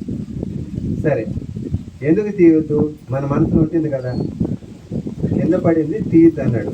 ఎందుకు తీయవద్దు అన్నాడు ఆయన అడగాల్సింది. మళ్ళీ మన మనసులో అనుకుంటే సార్ ఆయన చెప్పేసేవాడు, దేవని ఈరోజు నా మనసులో అనుకుని ఎందుకు తీయకూడదు, కింద పడిందని, నలిగిపోతే తీయము, మట్టి అయితే తీయము, సైకిల్ చెప్పు తగిలితే తీయము, బాగానే పడింది అనుకో వెంటనే తీస్తే తప్పేంటే అనే మైండ్లో అనుకుంటే వెంటనే చెప్పేవాడు, కింద పడింది తీయవద్దు కేశవరాజు, ఈరోజు కింద పడింది వేస్ట్ అయిపోతుందని అనుకుంటున్నావు కదా, ఏదో ఒక రోజు ఆ పేపర్ కాకుండా కావచ్చు, ఎక్కడో ఒక చోట కింద పడిన పేపర్ని ఎత్తుకొని దాన్ని ఎత్తుక్కొని శుభ్రం చేసుకొని మీ దగ్గరికి వచ్చి ధ్యానం చెప్తారా అని అడుగుతారయ్యా. కాబట్టి కింద పడింది ఆయన వృధా అయిపోయిందని అనుకోవద్దు అన్నాడు. మరి మనకు రుజువు కావాలి కదా మేడం, ఆ సంఘటన అంతా మర్చిపోయినాం. మనకి ఏదో ఒక రోజు మళ్ళీ అది గుర్తు రావాలి కదా. ఈ మధ్య నేను ఖమ్మం జిల్లాకి నేను తిరుగుతుంటాను, అడగాలి ఖమ్మం జిల్లాకి పోయినాను. ఒకరింట్లో క్లాస్ పెట్టారండి. క్లాస్ అయిపోయిన తర్వాత ఒక ఆయన అంటే ఆ యజమాని ఇంత పేపర్ అండి, దాన్ని ప్లాస్టిక్ కవర్లో పెట్టుకొని నా దగ్గరికి వచ్చి చూపించాడు. అది బొరికిలు పడిపోయింది, అది పేపర్ శుద్ధంగా ఉండేది, మట్టి అంతా బొరికిలు పడింది. ఏంటి సార్ ఇది నాకు ఇస్తున్నారంటే, సార్ నేను ఎప్పటి నుంచో ధ్యానం తెలుసుకోవాలని తప్పిస్తాను, నాకు ఎక్కడా మార్గం దొరకలేదు. ఒకరోజు నడుస్తూ ఉంటే ఈ పేపర్ కనపడింది, ధ్యానం అని కనపడింది. అయ్యో ఏడు పడిందని తీసుకున్నా. అది సైకిల్ టైర్ అనేది ఒక బొరికిలుగా పడింది. అయినా తెచ్చి శుభ్రంగా దాన్ని తడిబట్టతో తుడిచి మళ్ళీ దాన్ని అంతా చదువుకొని మళ్ళీ ఇది నాకు దొరికింది కదా, నా జీవితాన్ని మార్చేసేదానికి దొరికింది కదా ఈ పేపరు, దీన్ని పడేయకూడదని నలిగిపోకుండా ఒక కవర్లో పెట్టి దాచుకున్నానండి అన్నాడు. చూసారా, ఎప్పుడో పెద్ద ఆయన చెప్పింది ఇక్కడ అయిందా లేదా. కాబట్టి మనకు కనపడేది ఇంతే, 5 అడుగుల దూరం మనకు కనపడుతుంది. ఆయన 1000 కిలోమీటర్ల దూరంలో, అంటే రాబోయే తరాలకు ఏం జరుగుతుంది, భూమండలంలో మార్పులు, మన మాస్టర్లో మార్పులు అన్నీ గురువు గారికి తెలుసు. అవునంటారా కాదంటారా? ఉండేది ఒకే ఒక పిరమిడ్ అండి, కర్నూలు పిరమిడ్. ఈయనేమో వస్తాడు, వారం రోజులు 10 రోజులు ఉంటాడు, మేమేమో ఆయన దగ్గర కూర్చుంటాం. ఎంతసేపు అని ఆధ్యాత్మిక విషయాలు చెప్తాడు, మధ్యలో చెప్తాడు. కేశవరాజు, ప్రతి ఇంటి పైన పిరమిడ్ వస్తుంది అయ్యా, ప్రతి ఊర్లో పిరమిడ్ వస్తుంది, ఇంటర్నేషనల్ సెంటర్స్ వస్తాయి, మన వైపుకి వస్తారు చాలా మంది ధ్యానం నేర్పించమని. అంటే ఆయన చూసి నవ్వుకుంటే బాగుండదు కదండి, తల ఉంచుకొని నేను నాలుగు నవ్వుకునేది. ఉండేది ఒక పిరమిడ్, నేను కబుర్లు చెప్తానని. మన మైండ్ అలాగే ఉంటుంది కదా, మరి నేను కూడా సామాన్యుడే కదా, నేను అప్పుడు అంతే కదా. కానీ ఆయన నేను నా మనసులో ఏమనుకున్నా మళ్ళీ భరించాడు. ఓహో వీడి అమ్మాయికి ఇక్కడికి ఏం తెలియదులే, రాబోయే తర్వాత ఇడే చూస్తాడని. మరి ఇప్పుడు వచ్చేయాలేదా మేడం, అవునా కాదా? కాబట్టి అలాంటి గురువు గారి దొరకడం ఎన్నో జన్మల పుణ్యఫలం మనకు. ఈ సంఘటనలు గుర్తొచ్చిన వెంటనే చెప్తాను. మరి ఈ మధ్యలో పిఎం సేవ వచ్చిన తర్వాత ఎన్నో వీడియోలు అన్నీ చేశారు కదా సార్. మొదటి నుంచి కూడా చిన్న చిన్న వీడియోలు ఉండే. ఈ మధ్య కెనడా నుంచి ఒక ఫ్యామిలీ వచ్చిందండి కడతాలకి. వచ్చి అదే రోజు నన్ను కడతాలకి వెళ్ళిన. ఎందుకో కడతాల శక్తి స్థల దగ్గర వాళ్ళిద్దరూ కూర్చొని ఏడ్చుకుంటున్నారు మేడం, సమాధి దగ్గర కూర్చొని. అదేంటి సమాధి దగ్గర ఏడ్చుకోవడం అంటే ధ్యానం కదా చేయాలా అనుకుంటే నేను దగ్గరికి వెళ్ళాను. నన్ను చూసి వాళ్ళు లేచి నన్ను అడిగాను, మీరు ఎవరు, ఎప్పటి నుంచి మెయింటైన్ చేస్తాను. నేను 94లో వచ్చానండి అని చెప్పాను. చెప్పిన తర్వాత మీరు ఎంత అదృష్టవంతులండి అన్నారు. ఏంటమ్మా చెప్పండి అంటే, ఈయన వీడియోలు చూసి కెనడాలో నుంచి ఓకే ఇంకొక నెల తర్వాత పదాం అంటే 2 సంవత్సరాలు అయిపోయింది. ఈ లోపల ఆయన వెళ్ళిపోయారు. మరి ఇప్పుడైనా కనీసం ఆయన సమాధి దగ్గర వచ్చి ధ్యానం చేద్దాము అని వచ్చామండి కెనడా నుంచి. మా దుఃఖం ఆపుకోలేక ఇంత మంచి గురువుని బతికొండంగా చూడలేకపోయినామని ఇక్కడికి వచ్చిన తర్వాత మా ఏడుపు ఆగలేదు అని చేసి కొన్ని విషయాలు మాట్లాడుకున్న తర్వాత, మరి మనం ఎంత అదృష్టవంతులు మేడం. ఆయన భుజం మీద చేసాడు, మనకు వడ్డిచ్చాడు, మన ఇంట్లో వచ్చి వండినాడు. ఇంకేంటయ్యా కబుర్లేని మైకిచ్చి మాట్లాడమన్నాడు. ఎన్ని జన్మల పుణ్యఫలమో పత్రిజీని కలిసే భాగ్యం మనకి జన్మలో వచ్చింది. ఎన్ని జన్మల పుణ్యఫలమో పిరమిడ్ స్పిరిచువల్ సొసైటీస్లో మనం ఉన్నాము. మరి ఉంటే సరిపోయిందా? నువ్వు నేర్చుకొని గమ్మునుంటే సరిపోయిందా? మరి ఏం చేయాలి? ధ్యానమే చేస్తే నీకు నువ్వు ఉద్ధరించుకుంటావు, అంతటితో సరిపోదు, నీకు మార్కులు పడవు. మరి నువ్వు తెలుసుకున్న సత్యాన్ని 10 మందికి తెలియచేయాలి. 4 స్టేజెస్ ఉందండి, చెప్పనా వద్దా? ధ్యాని నువ్వే పక్కవాడికి కూడా చెప్పవు. నువ్వు ధ్యాని నువ్వు వదిలించుకోండి, పక్కవాడికి కూడా చెప్పు. నెక్స్ట్ స్టేజ్ ఉంది, మీకున్న పరిధిలో ఫోన్లోనో పాంప్లెట్లు పంచో లేదంటే బయటికి వెళ్ళో ధ్యాన ప్రచారం చేస్తాము. ధ్యాన ప్రచారం చేసామనుకోండి, క్యారియర్ కట్టుకొని రాజ్కుమారి లాగా తిరిగినా రోజుకు 3 క్లాసుల కంటే ఎక్కువ చేయగలమా? ఉదయం 1, మధ్యాహ్నం 1, సాయంత్రం 1, అంతే కదా. మరి ధ్యాని ఫస్ట్ స్టేజ్, ధ్యాన ప్రచారం 2వ స్టేజ్, ఆర్గనైజర్ 3వ స్టేజ్. వాళ్ళు ఎలాంటి వాళ్ళు? ఆర్గనైజర్ రఘునాథ్ లాంటి వాళ్ళు. ఆయన ఏం తిరగాల్సిందిరా. కేశవరావు లాంటి వాళ్ళని, జక్కరాఘవరావు గారు అంటే నేను పిలిపిస్తాడు. పిలిపించి ఒకే చోటు నుంచి 10 మందిని పిలిచి 10 ఊర్లకు పంపుతాడు. ఏం చెప్తే 3 క్లాసులు చేసేవాడు కదండి రోజంతా, కానీ ఒకే రోజులో 10 క్లాసులు నిర్వహించాడు. ఈయన ఆర్గనైజర్. గట్టిగా చప్పట్లు కొడతారు రఘునాథ్. ఇలాంటి వాళ్ళు చాలా మంది ఉంటారు, రాము లేదు, వీళ్ళంతా ఆర్గనైజర్. 4th స్టేజ్ అన్నాం కదా, అదేంటి అంటే గురుస్థానం. భత్రిజీ లాంటి లాగా, అన్నమయ్య లాగా, వీర బ్రహ్మేంద్ర స్వామి లాగా, ఇలాంటి ఒక ఆది శంకరాచార్యుల లాగా, అవునా కదా. అలా మనము ఏదైనా 4 స్టేజెస్లో ధ్యానికి అవకాశాలు ఉన్నాయి. ఓకే, ఈ జన్మలో ఆర్గనైజర్ లాగా కూడా అయిపోయినాం అనుకోండి, మళ్ళీ వచ్చామనుకోండి, అప్పుడు మనం గురుస్థానంలోకి వస్తాం. ఎదగాలా లేదా? డబ్బుల్లోనే భౌతికపరమైన ప్రగతే కాదు, ఆత్మపరమైన ప్రగతి, ఆధ్యాత్మిక ప్రగతి సాధించినప్పుడే మన నిజమైనటువంటి జీవితం. లేదంటే కుక్క, నక్క, కోడి, మేక, పిల్ల అన్నీ కూడా పుడుతున్నాయి, వయసుకు వస్తాను, మళ్ళీ వాటి పిల్లలు లేవు కదా, పిల్లలు కంటున్నాయి, ఏదో ఒకరోజు చచ్చిపోతాయి. మరి వాటికి మనకేంటి తేడా? అన్నిటికీ మించినటువంటి ఆత్మజ్ఞానం, సమాజాన్ని మార్చేటువంటి జ్ఞానం భగవంతుడు మనకి ఇచ్చాడు. కాబట్టి మనం ఆ స్థాయి లాగా ఏమాత్రం తగ్గకుండా మనం చేయగలగాలి. ఓకేనా సార్? ఓకే, మరి టైం అంతా నేనే తీసుకుంటేట. రాఘవరావు గారు ఉన్నారు, రాజకుమారి మేడం ఉన్నారు. అయితే పత్రిజీ గారు వచ్చిన పని సంపూర్ణంగా చేశారా లేదా? చేశారండి. మనం చప్పట్లు కొట్టండి. అందరూ కొడుతున్నారు. ఆయన కూడా మనలాగానే మంచిగా అగ్రికల్చర్ ఎంఎస్సి చదివి నాకు ఉద్యోగం చేసుకుంటూ, మనం కూడా చదువుతాం. ఏంది స్వాతి, ఆణిముత్యం, సితార చదువుతాం. ఆయన ధ్యానానికి రాకముందే 50,000 ఆధ్యాత్మిక గ్రంథాలు చదివారు. 50,000 చదువుకుంటాను, మనకు పెట్టేదని కూడా జాగా ఉండదు. చదివేసి ఆయన ఇంట్లో పెట్టుకోవాలి. ఆయన బుక్ చదివేశాడు అనుకో, మీరు పోయినారనుకో, మీకు ఒక బుక్ ఇచ్చేవాడు, ఇంకో బుక్ ఇచ్చేవాడు. ఏమండి, నాకు కూడా ఒక యోగి ఆత్మకథ ఇచ్చాడండి. చదివిన తర్వాత కేశవరాజు ఈ బుక్ చదవని ఇచ్చాడు. మరి ఆయన చదివేసిన తర్వాత ఆ జ్ఞానాన్ని ఆయన బుర్రలోకి ఎక్కించుకున్న తర్వాత మళ్ళీ ఎందుకు ఇది పెట్టుకోవడం స్థలం వేసని ఇచ్చేసేవాడు. మరి ఎన్ని పుస్తకాలు పంచాడో ప్రతి ఒక్క మేటాటింట్లోనూ ఆయన ఇచ్చిన పుస్తకం అన్నీ ఉంటుంది అన్న దగ్గర కానీ అని చదువుకోడు. మరి అంత అపారమైన జ్ఞానాన్ని సంపాదించుకున్న తర్వాత హాయిగా జీవితం గడిపోవచ్చు. ఐదు ఐదు ఐదు జిల్లా అంటే రాయలసీమకి ఆయన గవర్నమెంట్ ఫర్టిలైజర్స్ ఇన్ఛార్జ్ ఉన్నారు. ఒక జీప్ ఉంది, ఒక అసిస్టెంట్, ఒక డ్రైవర్ ఉన్నాడు. హాయిగా ఆయన వరకే ధ్యానం చేసుకుంటూ ఉండిపోవచ్చు కదా. కానీ ఆయనకు అజెండా కనిపెడిపోయింది. అరే నేను నా వరకు ఉద్ధరించుకోవడానికి కాదు నేను వచ్చింది. ఒక టార్గెట్ పెట్టుకున్నాడు. నేను ఒక 10 ఊళ్ళు చెప్తాను, ఒక రాష్ట్రం చెప్తాను అనుకోలేదు, భూమండలం అంతా నేను ధ్యానం చెప్పాలని పెద్ద టార్గెట్ పెట్టుకున్నాను మేడం. టార్గెట్ పెట్టుకొని విస్తృతంగా 365 రోజులు తిరిగాడు. కొన్ని సంవత్సరాలకు కానీ ఆయనకి ఇన్నోవా రాల. అప్పుడు ఎర్ర బస్సుల్లో తిరిగాడు. ఎర్ర బస్సులు ఎప్పుడు ఉన్నాయా, రోడ్లు బాగున్నాయా, మరి ఇప్పుడు మరి లాడ్జీలు, ఇప్పుడు మరి ఇళ్ళు ఉన్నాయా, పోతే ఇప్పుడు మనం పిరమిడ్ మాస్టర్ ఇంట్లో దిగుతాను. మరి కొత్తగా ధ్యానం చెప్పి వచ్చేసి అడుకొచ్చిన తర్వాత 10 గంటలకు బస్సు లేదంటే ఏం చేయాలి, ఆ బస్ స్టాండ్లో కూర్చోవాలి మళ్ళీ తెల్లారితే 5 దాకా. ఈ మరి ఎన్ని నిద్రలేని రాత్రులు, ఎన్ని ఎర్ర బస్సుల్లో తిరిగి మనల్నంతా తయారు చేశారు గురువు గారు, అవునా కాదు?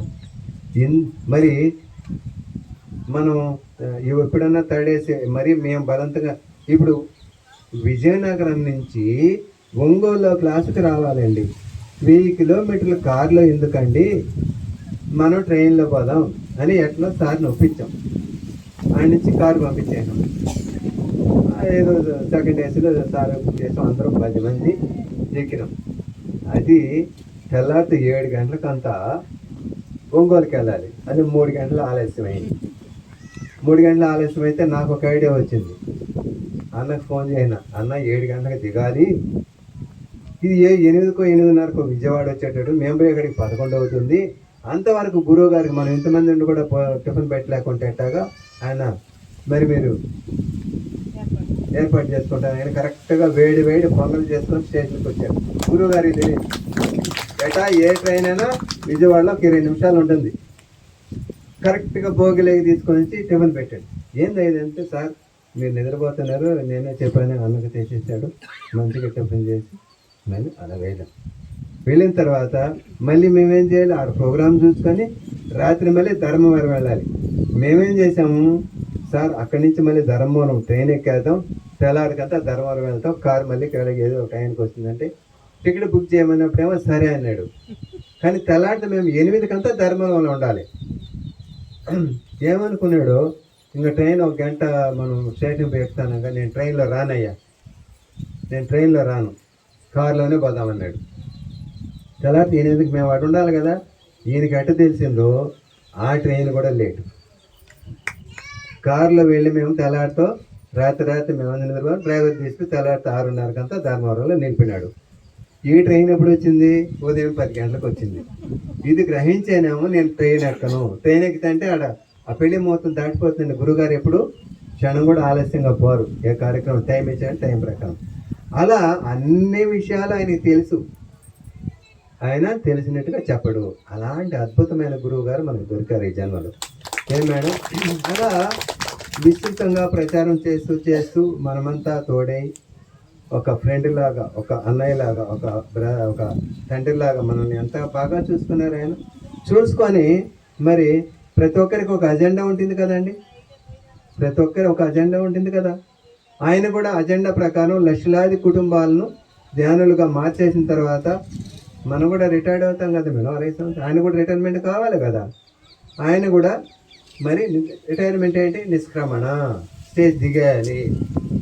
మరి మనకంతా ఒక తండ్రిలాగా, ఒక గురువులాగా మనకందరికీ బాధ్యతలు, మనం తెలుసుకున్న విద్యను 10 మందికి పంచండి అని మనం అందరినీ తయారు చేసి ఆయన భౌతిక శరీరాన్ని వదిలేసి ఇప్పుడు ఆ ఎనర్జీ సిస్టమ్ అంతా, భూమండలం అంతా ఎనర్జీ సిస్టంతో ప్రకంపనలతో నిండిపోయింది.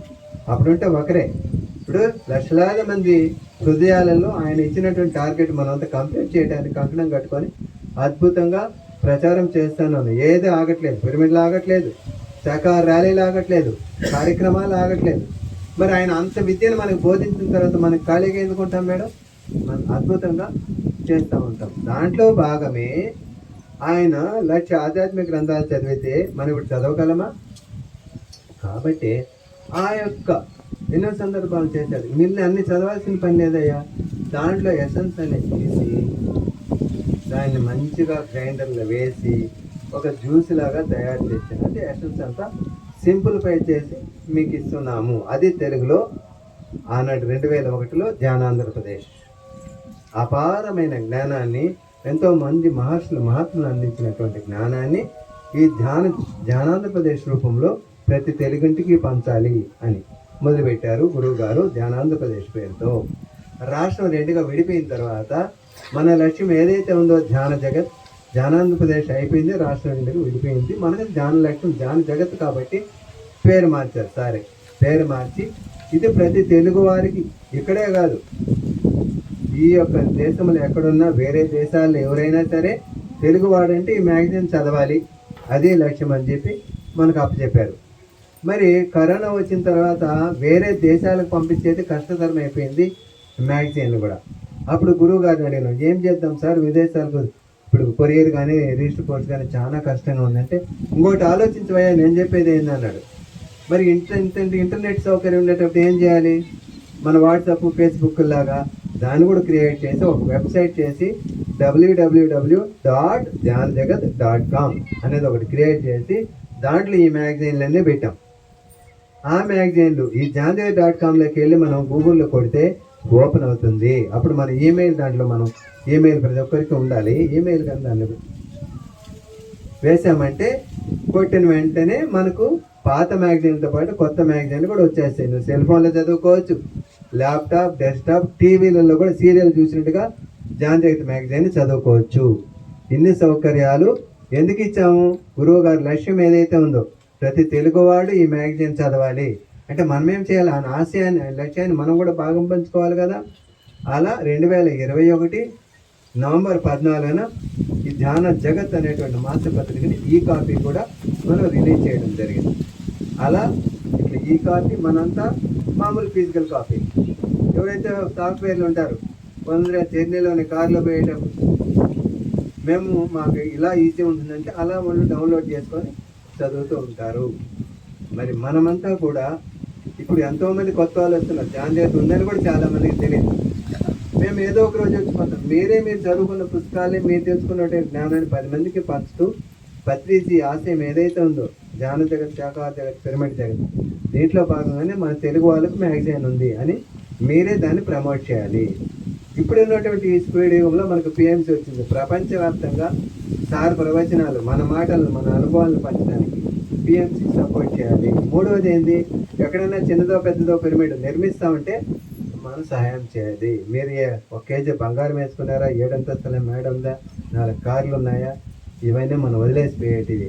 నువ్వు ఎంత ఆధ్యాత్మికతను ప్రచారం చేసావో, నీ ఎంత దానగుణం మీ దగ్గర ఉందో, ఇదే మన వెంట వచ్చే సంపాదన. ఇంకేది రాదుగాక రాదు అని మనం తెలుసుకొని ధ్యాన ప్రచారం చేస్తూ ఈ 3 కార్యక్రమాలు తెలుగు వాళ్ళకి ధ్యానజగత్ ఉంచడం, మరి పిఎంసీని ప్రమోట్ చేయడం, పిరమిడ్ మన తుణమో పణమో పిరమిడ్ కట్టాలని మనం సొంతంగా కట్టినామా, సొంతం కట్టేదానికి అవకాశం లేదా, కడుతూ ఉంటే సహకరించడం, ఈ 3 మనము ప్రతి పిరమిడ్ మాత్రం చేయవలసిన పని. అందుకే నేను చాలామంది కొత్త వాళ్ళు వచ్చారు అని ఇక్కడికి రావడం జరిగింది. ఆ కొత్త వాళ్ళంతా ధ్యానజగత్ని ప్రమోట్ చేయండి. మీరు ఇప్పుడు ఉన్నట్టుండిగా జబ్బులు కట్టమంటే ఎట్టా అని అనొచ్చు. మీరు వెళ్ళిపోయినా రఘునాథరావు గారు ఉన్నారు, రామ్మోహన్ గారు, సుబ్బారావు, వీళ్ళంతా వీళ్ళు ప్రమోట్ చేస్తారు. నేను కూడా నెలకు 100 పుస్తకాలు తీసుకొని వచ్చి మీకు అందరికీ ఇస్తున్నారు. ఇంకా ఎంతోమంది ఉన్నారు, వాళ్ళకంతా కూడా ధ్యాన జగత్తును చందా కట్టుకోవాలి. కట్టలేని పరిస్థితి ఉంటే మేదోటోళ్ళు ఇవ్వండి, ఏమైతుంది? ఖమ్మం జిల్లాలో ఒక మాస్టర్ ఉంది. ఖమ్మం జిల్లాలో నేను ఎక్కువగా ఉన్నది ఖమ్మం జిల్లాలో శశిభూషణ్ కుమార్ కలెక్టర్గా ఉన్నప్పుడు నేను అప్పటికే వెస్ట్ గోదావరి కలెక్టర్ ప్రొసీడింగ్ తీసుకొని, అప్పుడు పార్వతి మేడం డిఓగా ఉన్నారు, వాళ్ళిద్దరు ప్రొసీడింగ్ తీసుకొని జిల్లా అంతా తిరిగాను. దాని తర్వాత గుంటూరు లక్ష్మణరావు ఇక్కడికి వచ్చి ఏమంటే అక్కడ జయలక్ష్మి మేడం కలెక్టర్గా ఉన్నారు. అప్పుడు 2005 వెస్ట్ గోదావరి, 2006 గుంటూరు, 2007 ఖమ్మం. ఖమ్మంలో ఉండేవాడు సార్, మేము అంత ఓపిక లేదు మాకు, ప్రతి మండలం ఆ కార్యక్రమం ధ్యాన విజ్ఞాన కార్యక్రమం పత్రిచి టైటిల్ ఇచ్చాడు. ఈ కార్యక్రమం అయ్యేదాకా మీరు ఉంటానంటేనే కలెక్టర్ దగ్గర కలుద్దామన్నాడు. మన పనే అది కదా, ప్రచారమే. 25 రోజులు నేను తిరిగేసి 5 రోజులు అన్న ఇంటిని మర్చిపోకుండా మళ్ళీ ఇంటికి పోయి మళ్ళీ వచ్చామని అంటే శశిభూషణ్ కుమార్ దగ్గరికి మేమంతా నరజాల సరోజ మేడం, రఘురాం ప్రసాద్, శైలజ, తర్వాత గొల్లేపల్లి వెంకటేశ్వర, వీళ్ళంతా సీనియర్ మాస్టర్, మేమంతా కలిసి అక్కడికి వెళ్ళాం. ఒక 5-6 మంది వెళ్ళాము. ఆయన ఏదో మీటింగ్లో ఉన్నాడు, కాసేపు కూర్చోండి అన్నాడు. ఎవరు సిసి. అయిన తర్వాత లోపలికి వెళ్ళాం. నేను ప్రతిదీ ఫైల్ చేస్తానండి, నా కార్యక్రమాలు అన్నీ కూడా పాంప్లెట్లు, పేపర్ కటింగ్స్ అన్నీ ఫైల్ చేసుకొని ఆయన ముందర 2 జిల్లాల ఫైల్ వేసాను. అంటే చూసి మీరు ఎంతసేపు అయింది వచ్చి అన్నాడు. అరగంట అయిందని చెప్పిన. అవును అరగంట అయిందని బెల్ కొట్టి ఆయన పిలిచి, ఈయన వీళ్ళు ఎప్పుడు వచ్చినా సరే, ఏ మీటింగ్లో ఉన్నా సరే వెంటనే నా దగ్గరికి పంపించాను అన్నాడు. జ్ఞానం విలువ అంత పవర్ఫుల్. అలా 56 రోజులుండి ఆ మండలం అంతా, ఆ జిల్లా అంతా తిరగడం జరిగింది.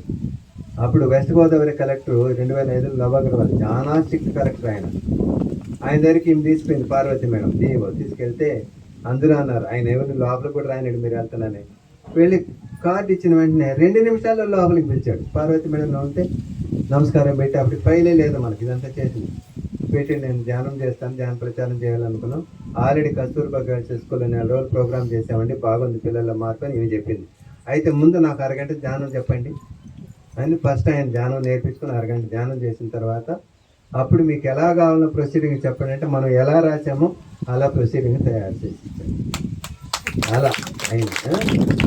కాబట్టి మనమంతా ఆయన ఒక బ్రిగేడర్ లాంటి ఆయన పత్రిక అయితే, మనమంతా సోల్జర్స్.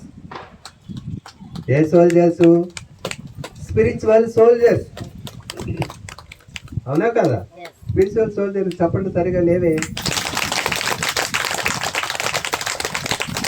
సోల్జర్ ఏం చేస్తాడు? అక్కడ బార్డర్లో నిత్యం ప్రాక్టీస్ చేస్తాడు, అవసరమైతే యుద్ధానికి వెళ్తాడు. అవునా కదా? మనం కూడా నిత్యం ప్రాక్టీస్ చేయాలి, ధ్యాన సాధన చేయాలి, ధ్యానంతో పాటుగా స్వాధ్యాయం చేయాలి, పుస్తకం చదవాలి. 100 మీరు గ్రంథాలు చదివేది అనుకుంటే ఒక ధ్యాన జగత్ చాలు ఆయన చదివేశారు. ఈసారి ఎవరి ఫోటో వచ్చింది తెలుసా మీకు? Mahavatar Babaji, inter galactic federation administration. ఇప్పుడు తెలుసా మీకు? ఇంటర్ గెలాక్టిక్ ఫెడరేషన్ అడ్మినిస్ట్రేషన్ ఎవరంటే మహావతార్ బాబాజీ. ఇప్పుడు 2012 నుంచి. అంతకుముందు ఆంజనేయ స్వామి ఉన్నాడు, అంతకుముందు ఇంకొకరు ఉన్నారు, ఇప్పుడు ఈయన ఉన్నాడు. కొన్ని సంవత్సరాలు ఈయన ఉంటాడు. తర్వాత ఎవరు ఉంటారు తెలుసా? అబ్బా గట్టిగా సపోర్ట్ కొట్టండి మేడం. ఆ స్థాయి. ఎందుకు ఆ స్థాయి నాకు నమ్మకం అంటే చెప్పనా వద్దా? నేను పత్రిజీ, నువ్వు ప్రచారం చేసింది చాలయ్యా, జీవితంలో ఎంత చేయాలి అంత చేస్తావు, ఇంకా అవసరమా? వచ్చే హైదరాబాద్ అన్నాడండి 2010లో. ఏం మాయ చేశాడు? సొంత ఇల్లు ఉంది, పిల్లల పెళ్ళిళ్ళు అయిపోయినాయి, సూట్ కేసు టూర్ పోయినట్టుగా సూట్ కేసులో బట్టలు చదువుకొని వెళ్ళిపోయినానండి. వెళ్ళిపోయి స్పూన్ కాడి నుంచి అక్కడే కొనుక్కొని కాపురం కింద ధ్యాన జగత్ ఆఫీస్, ధ్యానాంధ్రప్రదేశ్ ఆఫీసు పైన. మరి దానికి ముందే నువ్వు ఎక్కడ ప్రచారం చేసినా 2008 నుంచి 2 సంవత్సరాలు, 8, 9, 2 సంవత్సరాలు నెలాఖరులో వారం రోజులు నాతో ఉండాలి. నేను ఎక్కడ తిరిగినా కూడా వారం రోజులు హైదరాబాద్లో ఉంటా, నువ్వు వారం రోజులు ఉండాలన్నాడు. నేను ఎక్కడ ప్రచారం చేసినా వారం రోజులు అక్కడ ఉండేవాడిని. మాకు ఆయన ఇంటికి దగ్గరలోనే క్షత్రియ సేవా సంఘం అని ఒకటి ఉంది, నేను దాంట్లో జాయింట్ సెక్రటరీగా చేశాను. మా గెస్ట్ హౌస్ ఉంది, ఆ రూమ్ తీసుకున్నాము, ఆడ తింటాము, మాకు ఫుడ్ అంతా ఉంటుంది అక్కడ. సార్ దగ్గరికి వెళ్ళేది ఉదయం డ్రెస్ రెడీ అయిపోతే ఆయన ఎక్కడెక్కడ తిరుగుతాడు అంతా తిరిగి మళ్ళీ వచ్చిన తర్వాత సార్ని అక్కడ వదిలేసి మళ్ళీ నేను రూమ్కి వెళ్ళేది. వారం అయిన తర్వాత కేశవరాజు నేను బెంగళూరు వెళ్తున్నా అంటే ఆయన అటు వెళ్ళిపోయినాక నేను ఇంకొక ఊరికి వెళ్ళేది.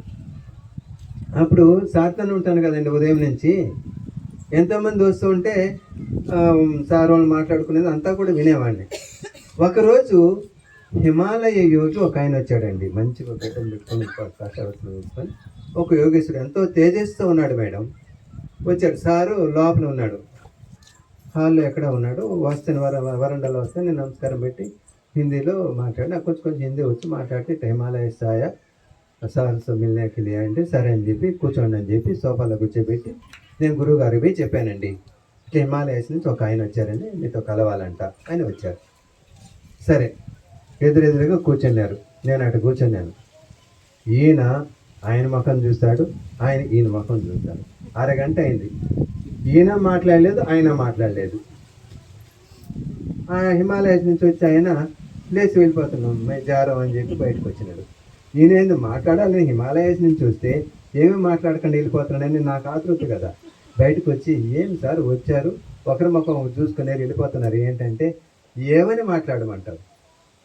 ఇటు చూసి ఆయన ముఖం చూసి వాళ్ళకి ఆరా తెలుస్తుందంట. ఆరాలో గౌతమ్ బుద్ధుడు ఉన్నాడు. పత్రిజీతో మాట్లాడినా గౌతమ్ బుద్ధుడితో మాట్లాడినా పోనీ గౌతమ్ బుద్ధుడితో మాట్లాడుకుంటే ఇంకొక స్వామి వస్తున్నాడు అక్కడ. ఆరాలో ప్రతి 10 సెకండ్లకు ఒకరు ఆరాలో వచ్చి ఎంటర్ అవుతున్నారు. నేను ఎవరితో మాట్లాడాలి నాకు అర్థం కాలేదు, నేను వెళ్ళిపోతానని వెళ్ళిపోయాడు. అర్థమైందా? అంతటి మహానుభావుడు మనకు ఒక ఫ్రెండ్ లాగా ఒక తండ్రి లాగా మన చుట్టూ తిరిగి మనకు వడ్డించి మనకు వంట చేసి పెట్టి భుజాల మీద చేసుకొని మరి ఎన్ని జన్మల పుణ్యఫలం మేడం, అవునా కాదా? కాబట్టి ఆయన ఏదైతే మనకు బాధ్యత అప్పచెప్పాడో అది మనం అద్భుతంగా నెరవేర్చుతాం. ఏమో మనం పైకి తీసుకెళ్ళేది ఏమీ లేదు. ఇక్కడే మనం ఫుడ్కి లోటు లేకుండా షెల్టర్కి లోటు లేకుండా ఆనందమైన జీవితం గడుపుతూ మన దగ్గర ఉన్నంత దానబలంతో 10 మందికి సేవ చేస్తూ మనం జీవితాన్ని గడిపేద్దాం. ఓకేనా? Thank you. ఇక్కడ ఉన్న ఎవరికైతే జాందేవికి రాలేదో అందరూ జాందేవి కట్టాలి ఈరోజు కాకుండా రూపాయలు. సారు చివరిలో అంటే ఇంకా రేపు ఎల్లుండో బాడీ వెకేట్ చేస్తారనమాట. సీనియర్ మాస్టర్స్కి కొంత మెసేజ్ ఇచ్చారండి కొంత మాస్టర్స్కి. అలా మీకు ఏమన్నా స్పెషల్గా ఇచ్చారా? ఇస్తే లాస్ట్ మెసేజ్ ఇవ్వండి ఆయన వెళ్ళిపోయేటప్పుడు బిఫోర్ దట్. ఓకే, అంటే నా అనుభవాలు మొదటి నుంచి చెప్తే కొంతమంది మీరంతా నమ్ముతారేమో. ఎక్కడైతే నమ్మరో నేను అక్కడ చెప్పనండి. కొత్తగా ధ్యానానికి వచ్చినప్పుడు నేను చూశానంటే ఈ కళ్ళతో చూసేదే సరిగా లేదు, కళ్ళజోడ వేసుకున్నాం, నేను 3వ కంతో చూసి అంటే ఎవరు నమ్ముతారు? అలాంటి వాడికి అక్కడ అనుభవాలు చెప్పను. కాదు, అలాంటి అనుభవం కాదు, ఇది ఫిజికల్ అనుభవమే. సార్ ఏం చెప్పాడు నేను చెప్తాను. సార్తో నేను చాలా సన్నిహితంగా ఉన్నానండి.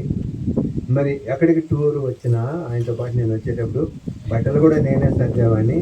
ఈరోజు ఎలాంటి కార్యక్రమం, చిన్న కార్యక్రమం ఉందా దాని డ్రెస్, పెద్ద అఫిషియల్ ప్రోగ్రామ్ ఉందా దాని డ్రెస్ నేనే సెలెక్ట్ చేసి పెట్టేవాడిని. ఆయన కాదనకుండా అవి వేసుకునేవాళ్ళు. ఒకరోజు వాళ్ళ చిన్నమ్మాయి అమెరికాలో ఉంటుంది కదా, ఆ అమ్మాయి ఫస్ట్ జూమ్ సెట్ అంటే కొత్త వాళ్ళే ఈరోజు వస్తారు డాడీ మీరు పలానా టైంకి రెడీగా ఉండండి. ఆ రోజే వేరే ప్రోగ్రామ్ 40 కిలోమీటర్కి వెళ్ళాల్సి వచ్చింది, తప్పదు. వెళ్ళిన తర్వాత టైం అయిపోయింది అదాబారా తీసుకొచ్చేసాం. తీసుకొని వస్తే నేను అరగంట ముందే సేఫ్ సైడ్గా చెప్తాను, 4 గంటే 3:30కి అని చెప్తాను నేను. మన జాగ్రత్త మంది కదా, ఏం నేను కరెక్ట్గా నాకు చెప్పాలి కదా అంటాడు ఆయన. పొడేది మన వల్లే, తిట్టేది మన వల్లే. కానీ మన ఉన్నతి కోసం ఎక్కడికైనా టైం దాటకుండా పర్ఫెక్ట్గా టైంకి ఒక అరగంట ముందే చెప్పాను. కేసరాజు టైం అయిపోయింది, నువ్వు స్నానం ముందు డ్రెస్ మార్చలేదు వద్దు. సార్ అరగంట ముందే చెప్పాను నేను, మీకు అర్ధగంట టైం ఉంది అనేసి ఆయన స్నానం చేసి వచ్చేవాళ్ళు. అమెరికా అంటే వాళ్ళు ఫస్ట్ గురువు కానీ ఏ ఇంప్రెషన్ ఉంటుంది ఆ ఇంప్రెషన్తో నేను మంచి బట్టలు తీసేసి కోట్ వేసి కూర్చోబెట్టి జూమ్ అయిన తర్వాత ఆ అమ్మాయి ఫోన్ చేసింది, ఈరోజు మా డాడీకి ఎవరు ఈ డ్రెస్ సెలెక్ట్ చేసి ఇచ్చిందని. అంటే ఆయన మనల్ని ఎంత ప్రేమగా చూసుకుంటాడో గురువు గారు కూడా అంతా మనం సర్వీస్ చేయాలి కదా. మరి ఆయన కనుసైకిల్లోనే ఎన్నో విషయాలు నాకు నేర్పుతాడు. కనుసైకిల్లోనే నేను ఎన్నో నేర్చుకున్నాను కూడా, తినేది కానీ ఎలా మాట్లాడాలి ఎలా చేయాలని. ఒకటే ధ్యాన జగత్తు మ్యాగజైన్ రెడీ 24 వెళ్ళారు కదా, 22 వర్క్ ఉన్నా కూడా నేను వెళ్ళాను. వెళ్తే సార్ పడుకున్నారు. వెళ్ళిన వెంటనే ఇట్లా ఉన్న చేయని ఇటు అన్నాడు. ఓకే మాట్లాడారు కాబట్టి నేను చెయ్యబాలేమో అని చెయ్యి ఇచ్చాను. ఇలా ఆయన చేయండి కదా, నా చేయి పెడతాను గట్టిగా చేయబట్టుకున్నాను. ఆయన ఎప్పుడు గట్టిగా చేయబట్టుకున్నాను, నాకేమైనా మెసేజ్ ఇస్తాడేమో అని నేను వెంటనే కళ్ళు మూసుకున్నాను. ఏ మేడం అట్లా తీసుకొని కళ్ళు మూసుకుంటే నేను వెళ్ళవలసిన సమయం ఆసన్నమైంది, నేను వెళ్ళిపోతాను. దీన్ని నడిపించే బాధ్యత ప్రతి సీనియర్ మాస్టర్ది, ప్రతి పిరమిడ్ మాస్టర్ది అని చిన్నమ్మాయి వచ్చేటప్పుడు వెయిట్ చేస్తున్నాను. చిన్నమ్మాయి వచ్చిన తర్వాత నేను వెళ్ళిపోతాను. ఈ 2 మాటలు చేయి అంతవరకు గట్టిగా చేయబట్టుకున్న ఆయన చేయి ఇలా వదిలేడు, నా చేయి తీసుకున్నాను. అదే లాస్ట్ మెసేజ్. ఆయన ఏదైతే మనకు అందించారో ఆ మెసేజ్, ఆ యొక్క విద్యని, ఆ యొక్క ధ్యాన విద్యని మనందరి బాధ్యత, ఈ భూమండలం అంతా మనం ప్రతి శనిమైన మాట బాధ్యత ఒక తండ్రిగా, ఒక గురువుగా మన పైన చెప్పాడు. అది మనం నిర్వహించాలి చివరి శ్వాస దాకా మనం కూడా. ఓకేనా?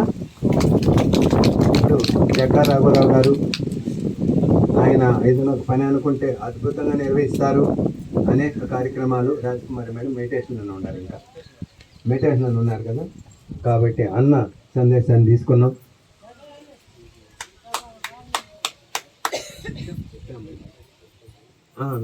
మీ బంధువులకు, ఫ్రెండ్స్కో మీరన్నా రాసేయచ్చు, అంటే కొంత చెప్పన్నా రాపించవచ్చు. అన్నయ్య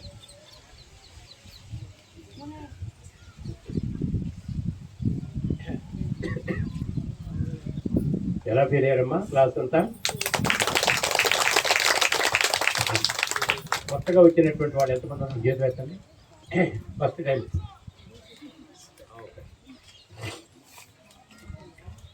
సరే, సహజంగా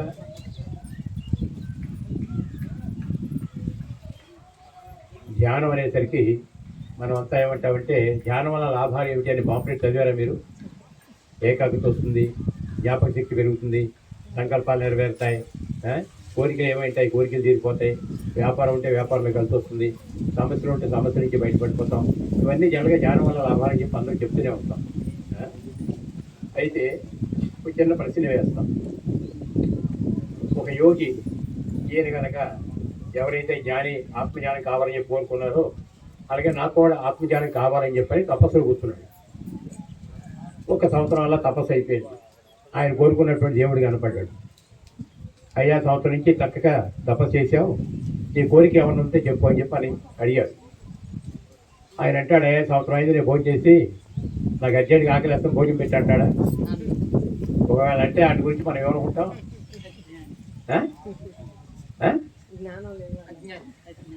అంటే నేనేం చెప్తానంటే, మనకున్న శక్తి, మనకున్న ఆర్థికపరమైనటువంటి స్తోమత, వ్యాపారం చేసినా ఉద్యోగం చేసినా మన శక్తి మేరకు మనం చేసుకుంటాం.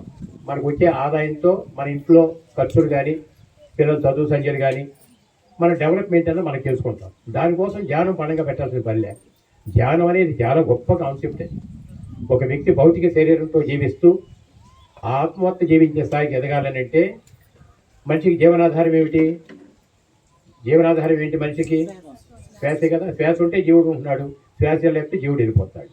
ఏ శ్వాస అయితే జీవనాధారంగా ఉన్నదో ఆ శ్వాసను గమనిస్తూ మనలోకి మన ప్రయాణం సాగినప్పుడు కొంత మన పట్టుదల, కొంత కృషి, అనేక జన్మల సంస్కార బలం, ఇవన్నీ కలిసి ఆటోమేటిక్గా మనం ఈ దేహవత్తి జీవించే స్థాయి నుండి, అంటే నేను దేహాన్ని మాత్రమే అనే దేహపరమైనటువంటి కోరికల నుండి ఆత్మపరమైనటువంటి స్థాయికి మనం ఎదుగుతాం. అలా ఎదగాలని అంటే కొత్తగా వస్తే అది వేరే విషయం. పాత వాళ్ళంతా కూడా అలా ఎదగాలని అంటే ఈ రోజు నుంచి ధ్యానం కోసం మాత్రమే ధ్యానం చేయండి. అర్థమైందా? ఓన్లీ ధ్యానం కోసం ధ్యానం చేయండి. ఎప్పుడైతే ధ్యానం కోసం ధ్యానం చేస్తున్నామో మన ఆత్మ ప్రణాళిక ఏదైతే ఉన్నదో మనకి అది మనకు అందపడుతుంది. అర్థమైందా? అందపడుతుంది. అలాగే ఈ జన్మలో ఏ పర్పస్తో భూమి మీదకి మనం వచ్చామో ఆ పర్పస్ మనకి తెలియబడుతుంది. అర్థమైందా? అది సంగతి. అంతేగాని ఇంకా సమస్యల కోసం ధ్యానం అనో, కోరికల కోసం ధ్యానం అనో, సంకల్ప ధ్యానాలనో ఇవన్నీ పెట్టు కూర్చుంటే ఏమవుతుందంటే అంత పెద్ద ధ్యానం అనే ఉన్నతమైన కాన్సెప్ట్ని మనం పరిమితాల్లో పెట్టుకుంటున్నాం. పరిమితం అనేది ఏముంది? మనకు వచ్చే జీతాలతోటి కష్టపడి మన కుటుంబాన్ని మనం గడుపుకోలేమా? గడుపుతాం లేదా? అందువల్ల ఇక నుండి అయినా సరే కాలంలో అద్భుతమైన మార్పులు సంభవిస్తున్నాయి. ఇప్పటివరకు కేశవరాజు గారు చెప్పారు కదా, ఒకప్పుడు బ్రహ్మంగారి కాలజ్ఞానం శ్రద్ధగా మనం వింటూ ఏవైతే బ్రహ్మంగారు చెప్పారో కాలజ్ఞానాన్ని గురించి, అంటే రాబోయే రోజుల్లో ఏమేమి జరుగుతున్నాయని బ్రహ్మంగారు ఎలా అయితే చెప్పారో అలాగే ఈ గురు ప్రపంచం మీద ఎన్నో అద్భుతాలు జరుగుతున్నాయి ఆల్రెడీ. ఇది సగటు మానవుడు కాబట్టి మనం గ్రహించలేము. ఎవరైతే ధ్యానం కోసం ధ్యానం చేస్తున్నామో మనలో అంతర్గత పరివర్తన జరిగి నేను దేహాన్ని కాదు ఒక ఆత్మ పదార్థాన్ని అనే అనుభూతి కలుగుతుందో వాళ్ళకి ఇవన్నీ అర్థమవుతాయి. అలా కానప్పుడు మనకు అర్థం కావాలి. ఏదో చెప్తున్నారా మనకి ఎందుకు గోళ అంట. అయితే ఒక 2500 సంవత్సరాల క్రితం బుద్ధుడు ఉన్నప్పుడు కూడా బుద్ధుడు ఇచ్చిన స్టేట్మెంట్ ఏమిటంటే, ఎవరైనా ఆకలితో వచ్చేవాడికి ముందు అన్నమే పెట్టండి, కడుపు నిండిన వాడికి ధ్యానం చెప్పండి అని అన్నారు ఆయన. అర్థమైందా? కడుపులో కాలుతూ వచ్చేవాడికి ధ్యానం అని చెప్పానంటే ఆడికి ఎక్కదు. ఎందుకంటే ఆడి కడుపులో కాలుతుంది. ఆడికి ముందు అన్నం పెడితే వాడి ముందు కడుపు నిండుతుంది.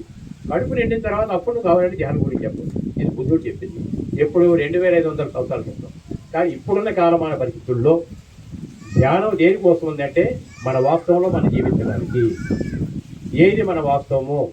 నేను దేహాన్ని మాత్రమే అనుకుంటే మన భ్రమంలో ఉన్నట్టు లెక్కే. నేను దేహాన్ని కాదు, నేను ఆత్మ స్వరూపాన్ని అనేది అనుభూతి చెందగలిగితే మనకు మనం న్యాయం చేసుకునే వాళ్ళు అవుతాం. ఈ జన్మలో మరి మనకు మనం న్యాయం చేసుకోవాలా అవుతాం ఏమ్మా? అది అంటే తల్లి గర్భంలో నుంచి బయటపడిన వెంటనే ఎటువంటి మహాజ్ఞాని కూడా ప్రకృతి ఒక మాయ ఆవహిస్తుంది. గుర్తుపెట్టుకోండి. అది బుద్ధుడు కావచ్చు, కృష్ణుడు కావచ్చు, జీసస్ కావచ్చు. తల్లి గర్భంలో నుంచి బయటపడిన వెంటనే ప్రకృతి ఒక మాయ ఆవహిస్తుంది, ఎంత మహాజ్ఞాని అయినప్పటికీ కూడా. అయితే అనేక జన్మల సంస్కార బలం కొత్త. ఈ జన్మలో పెరిగి పెద్ద అయినప్పుడు ఎక్కడో కట్టి లేపబడుతుంది. ఇది కాదు జీవితం అని చెప్పని. పత్రికలు కూడా అలాగే జరిగింది కాబట్టి అప్పుడు మరి ఏమిటి అని చెప్పి అనుకున్నప్పుడు అతని పర్పస్ ఆఫ్ లైఫ్ ఏమిటో అతనికి తెలియబట్టుకుంటాయి. అలా తెలియాలి అని అంటే కరెక్ట్ మన ధ్యానం కోసం ధ్యానం చేసినప్పుడు మాత్రమే అసలు మనం ఎందుకు వచ్చాం భూమి మీదకి, ఏ ప్రణాళికతో భూమి మీదకి వచ్చాం, ఇక్కడికి వచ్చేలాకి కేవలం రూపాయి ప్రపంచం మొత్తం ఎలా కొట్టుకెళ్ళిపోతున్నాం అనేవన్నీ మనకు తెలియబడతాయి. అర్థమైందా? అయితే ఈ మాయ అనేది ఎన్ని విధాలుగా ఉంటుందనంటే అరిషట్ వర్గాలు అని చెప్పి అంటాం. తెలుసా మీ అందరికీ? ఏమ్మా ఏమిటి చెప్పండి ఒకసారి. కామం, క్రోధం, లోభం, మోహం, మదం, మాత్సర్యం. ఈ అరిషట్ వర్గాలు. దానితో పాటు అసూయ, ఈర్ష్య, ద్వేషము, పగ, ప్రతీకారాలు ఇవన్నీ కూడా నెగిటివ్ క్వాలిటీస్. ఎప్పటికప్పుడు మనం ఆత్మ ఎదగాడానికి ప్రతిరోజు చక్కగా మన ఆత్మపరిశీలన చేసుకోవాలి. మనకి ఏ విధమైన ఆలోచన వచ్చినప్పటికీ కూడా నాకు నెగిటివ్ ఆలోచనలు వస్తున్నాయా, పాజిటివ్ ఆలోచనలు వస్తున్నాయా? ఒక నెగిటివ్ కనుక ఆలోచనలు వస్తుంటే ధ్యాన సాధన బాగా చేయగలిగినప్పుడు నెగిటివ్గా వచ్చి పాజిటివ్గా మారిపోతుంటాయి. అర్థమైందా? ఇక్కడ మనం రెగ్యులర్గా చేయాల్సిన 3 పద్ధతులు ఉన్నాయి. ఒకటి సాధన. చేసుకున్న వాడికి చేసుకున్నంత మహదేవా. నువ్వు ఎంత బాగా చేయగలిగితే అంత శక్తివంతంగా ఎదుగుతావు. రెండవది స్వాధ్యాయం. మంచి పుస్తకాలు. పత్రికారు అన్ని పుస్తకాలు చదివారు కాబట్టి వాటన్నిటి యొక్క సారాంశాన్ని తీసి ధ్యాన జగతాన్ని మ్యాగజైన్ ద్వారా మనకు అందిస్తున్నారు. మనం కూడా చక్కగా పుస్తకాలన్నీ చదివితే ధ్యానపరంగా మనం కూడా ఎదుగుతాం. ధ్యానం ద్వారా ఏమొస్తుంది? మనకి శక్తి వస్తుంది. మంచి పుస్తకాలు చదవటం ద్వారా జ్ఞానపరమైనటువంటి అవగాహన పెరుగుతుంది మనలో. మూడవది సజ్జన సాంగత్యం. ఎవరైతే సత్యాన్వేషణలో ఉన్నామో వాళ్ళ సాంగత్యంలో మనకు ఉన్న సంశయాలన్నీ కూడా క్లియర్ అయిపోయి మంచి సాంగత్యంలో మనకు కూడా ప్రభావితం అవుతుంటాం. ఈ 3 నిత్య జీవితంలో తప్పనిసరిగా కావాలి. ఎవరికి? నేను ఆత్మహత్య జీవించాలి అనేవాడికి. ఇవన్నీ మాకెందుకులేండి, మా ఇంట్లో సమస్యలు వచ్చేవి ఉన్నాయి, 5 ఏళ్ళ చాలండి, ఇవన్నీ తర్వాత సంగతి అనుకుంటే మనం ఏం చేయాలి? అర్థమైందా? కాబట్టి ఈ భూప్రపంచం మీద ఎవరి వాస్తవానికి వాడే సృష్టికర్త. ఏ దేవుడు వచ్చి మనం కాపాడేది లేదు, ఏ దేవుడు వచ్చి మనల్ని గట్టెక్కిచ్చేది లేదు. ఎందుకంటే నిజానికి మనం అంతా దిగి వచ్చిన దేవుళ్ళమే కాబట్టి. అర్థమైందా? మాయలో ఉంటే జీవాత్మ అని పిలువబడుతున్నాం. మాయని ఛేదించి బయటికి రాగలిగితే పరమాత్మ మనమే అవుతున్నాం. ఓ జీసస్ పరమాత్మ అయ్యాడా లేదా? ఓ కృష్ణుడు పరమాత్మ అయ్యాడా లేదా? ఓ బుద్ధుడు పరమాత్మ అయ్యాడా లేదా? ఒక వివేకానంద, రామకృష్ణ, ఎవరినైతే చూసుకోండి, వాళ్ళందరూ ఎలా పరమాత్మ అయ్యారు? మంచి సంస్కార బలంతో సాధన చక్కగా చేశారు కాబట్టి మాయని ఛేదించి బయటికి రాగలిగారు. మాయని ఛేదించి బయటపడితే అహం బ్రహ్మాస్మి, నేనే ఆ పరమాత్మని. అప్పుడు దేహమే దేవాలయం, జీవుడే దేవుడు అవుతాడు. మనందరిలో ఆ జీవుడు దేవుడిగానే ఉన్నాడు, కానీ మనం దాన్ని గుర్తించలేకపోతున్నాం. అది బాధ. అది గుర్తించలేనంత వరకు అన్ని బాధలుగానే కనపడతాయి. అర్థమైందా? దేహపరంగా ఉన్నంత వరకు దేహపరమైన బంధాలు, బాధలే ఉంటాయి. ఆత్మపరంగా ఎప్పుడైతే మనం అనుభూతి చెందుతామో ఉన్న బాధలన్నీ కూడా పటాపంచలు అయిపోతాయి. ఏ విధమైన బాధ మనని దుఃఖాన్ని కలిగించదు, ఏ విధమైన దుఃఖం మన దరిదాపులు కూడా రాదు. అప్పుడు జీవితం అంతా ఆరోగ్యంగానే ఉంటుంది, ఆనందంగానే ఉంటుంది. పరిస్థితి అర్థమైందా? కాబట్టి దయచేసి మిత్రులంతా కూడా జ్ఞానపరంగా ఎదగాలంటే మరి మ్యాగజైన్ చదవాలి తప్పదు. అందువల్ల మ్యాగజైన్లు ఆల్రెడీ కట్టుంటే సరే, కొత్త వాళ్ళు అయితే దయచేసి సంవత్సరానికి ఎంత కలిపితే 500 కాబట్టి కట్టుకుంటే నెల మ్యాగజైన్ వస్తాయి. 1, 2, 3 సార్లు చదవాలి. ఇప్పటికైనా నాకు అర్థం కాని ఆర్టికల్ ఏమైనా ఉంటే 2, 3 సార్లు చదువుతాను. ఎందుకంటే అది మనం ఇంకిపోవాలి, అది మనం అయిపోతాం ఆటోమేటిక్గా. కాబట్టి అలా చక్కగా చదువుతుంటే ఈ జన్మలో మనకు మనం న్యాయం చేసుకునే వాళ్ళు అవుతాం. కుటుంబ సమస్యలు అంటారా? ఇంటింటి రామాయణం, ప్రతి ఇంటికి ఓ రామాయణం ఉంటుంది. అది చిన్నదో పెద్దదో. కాబట్టి ఆ రామాయణాన్ని మన భూతత్వాల్లో చూస్తే అదే పెద్దది కనపడుతుంది. జ్ఞానపరమైన అవగాహనతో చూస్తే తేలిగ్గా దుమ్ము దులిపినట్టుగా దులిపేసుకోవచ్చు. అంత ఉంటుంది దానిలో పరిస్థితి. అర్థమైందా? కాబట్టి ఇంకేమైనా డౌట్లు ఉంటే చెప్పండి 2 నిమిషాలు. ఇక మనకేమిటి పత్రిక లక్ష్యం ఏమిటి? ప్రపంచమంతా ధ్యానమై కావాలి. ప్రపంచంలో ప్రతి మానవుడు ధ్యానిగా మారాలి. ప్రపంచంలో ప్రతి మానవుడు శాకాహారిగా మారాలి. అంటే ఈ భూప్రపంచం మీద మానవుడి ఆహారం కోసం ఏ జీవి హింసింపబడకూడదు. ఇది మేజర్గా ఆయన పాత్ర. ఈ విషయం ప్రపంచంలో అందరికీ తెలియజేయాలి. మరి మనం పోయి తిరుగుతాం ప్రపంచం అంతా. ఏం తిరుగుతుంది ఇప్పుడు? ఒక మనకున్న పిఎంసీ ఛానల్ ఉంది. ఆ ఛానల్ ఏం చూస్తే ప్రపంచం అంతా వెళ్ళిపోతుంది అన్ని దేశాలు కూడా. కాబట్టి మన ఛానల్ మనం బలపరచుకోగలిగితే పత్రిక లక్ష్య సాధనలో మనం కూడా లక్ష్య సాధనలో కలిసాం కాబట్టి మనం కూడా భాగస్వాములు అవుతాం. కాబట్టి ఆ విశ్వ చైతన్యంలో మనం కూడా భాగస్వాములు అవ్వాలా అవుతారు. ఒకవేళ అయితే ఆ తృప్తి ఆనందం ఇంత అంత కాదు. మనకి గురువుజీ యొక్క లక్ష్య సాధనలో మనం కూడా భాగస్థులు అయితే ఇంకా అంతకంటే ఆనందం మనకేముంటుంది? అర్థమైందమ్మా? అది పరిస్థితి. అందువలన బిఎంసీలో కూడా చాలా ఇప్పుడు టాటా స్కై ఉంది. టాటాలో వెళ్ళాలంటే ఇంకా మనం అంత డబ్బులు కట్టలేక టాటాలో ఇంకా మన బిఎంసీ ప్రోగ్రామ్స్ రాస్తున్నా. ఎయిర్టెల్ వస్తుంది, ఏపీ ఫైబర్ వస్తుంది, ఇంకా కొన్ని సిటీ కేబుల్ ఇటువంటి యాప్లు వస్తున్నాయి. మిగతాకి రాలేకపోతున్నాయి. ఎందుకంటే అంత డబ్బు కట్టాలంటే మన దగ్గర అంత లేదు. అందువల్ల మనం ఎప్పుడైతే ఫైనాన్షియల్గా మన బిఎంసీ ఛానల్ గట్టిగా బలపరుచుకుంటామో అప్పుడు పత్రిక గారి లక్ష్యంలో మనం కూడా భాగస్వాములు అవుతాం. ఆ తృప్తి మనకే ఉంటుంది. అది జాగ్రత్తగా పెరుగుతుంది. కాబట్టి ప్రపంచంలో ప్రతి వ్యక్తి శాఖాహారిగా మారాలి, ప్రతి వ్యక్తి జ్ఞానిగా మారాలి. ఏమ్మా? ఇది ఫైనల్గా మనం 3 ముక్కల్లో చెప్పుకోవాలంటే. దీని మీద ఇంకేమైనా డౌట్లు ఉంటే అడగండి, నేను చెప్తాను. ఎవరికైనా ఏదైనా సందేహాలు ఉంటే, మీరు ఎంత శాఖాహారిగా మారారో ఇంకేమైనా మాంసం తినేవాళ్ళు ఉన్నారా ఉంటే చెప్పేస్తాను. మొహాట పడద్దు. ఓకే, చాలా సంతోషం. ఇంకా ధైర్యం కావాలి ముందు మనకి. ధైర్యే సాహసే లక్ష్మి అన్నారా లేదా? ముందు ధైర్యం కావాలి. మనం మంచి చేస్తున్నాం చెడు చేస్తున్నాం తర్వాత చెప్పడానికి ధైర్యం కావాలి. అర్థమైందా?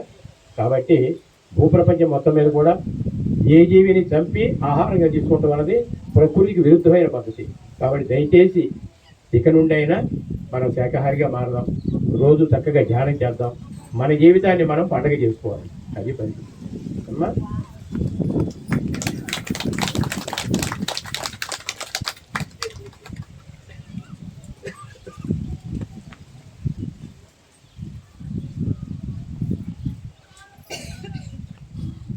జగద్గురు బ్రహ్మర్షి పితామహ పత్రిజీకి, పత్రి మేడంకి, అట్లనే వేదికను అలంకరించిన దివ్యాత్మ స్వరూపులకి, విచ్చేసిన దివ్యాత్మ స్వరూపులకి అందరికీ కూడా నా ఆత్మ ప్రణామాలండి.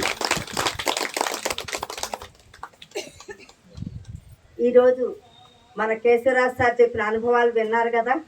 ఎందుకంటే పత్రిజీతో మరి ఇన్ని సంవత్సరాల నుంచి మన రాఘవరావు గారు ఏంటి, కేశవరాజు సార్ ఏంటి, వీరందరూ ఎన్నెన్నో అనుభవాలు పొంది వాళ్ళ జీవితాలను మొత్తం సార్ ఆశయాల కోసమే వర్క్ చేశారు. కాబట్టి మనం కూడా సార్ ఆశయాలు ఏవైతే ఉన్నాయో ఇవాళ ఆయన కాలం చేసినా సరే మనందరం ఉన్నాము, ఆయన ఆశయాలను మనం నిలబెడతాము అన్న దాంతో ఆయన వెళ్ళిపోవటం అన్నది జరిగింది.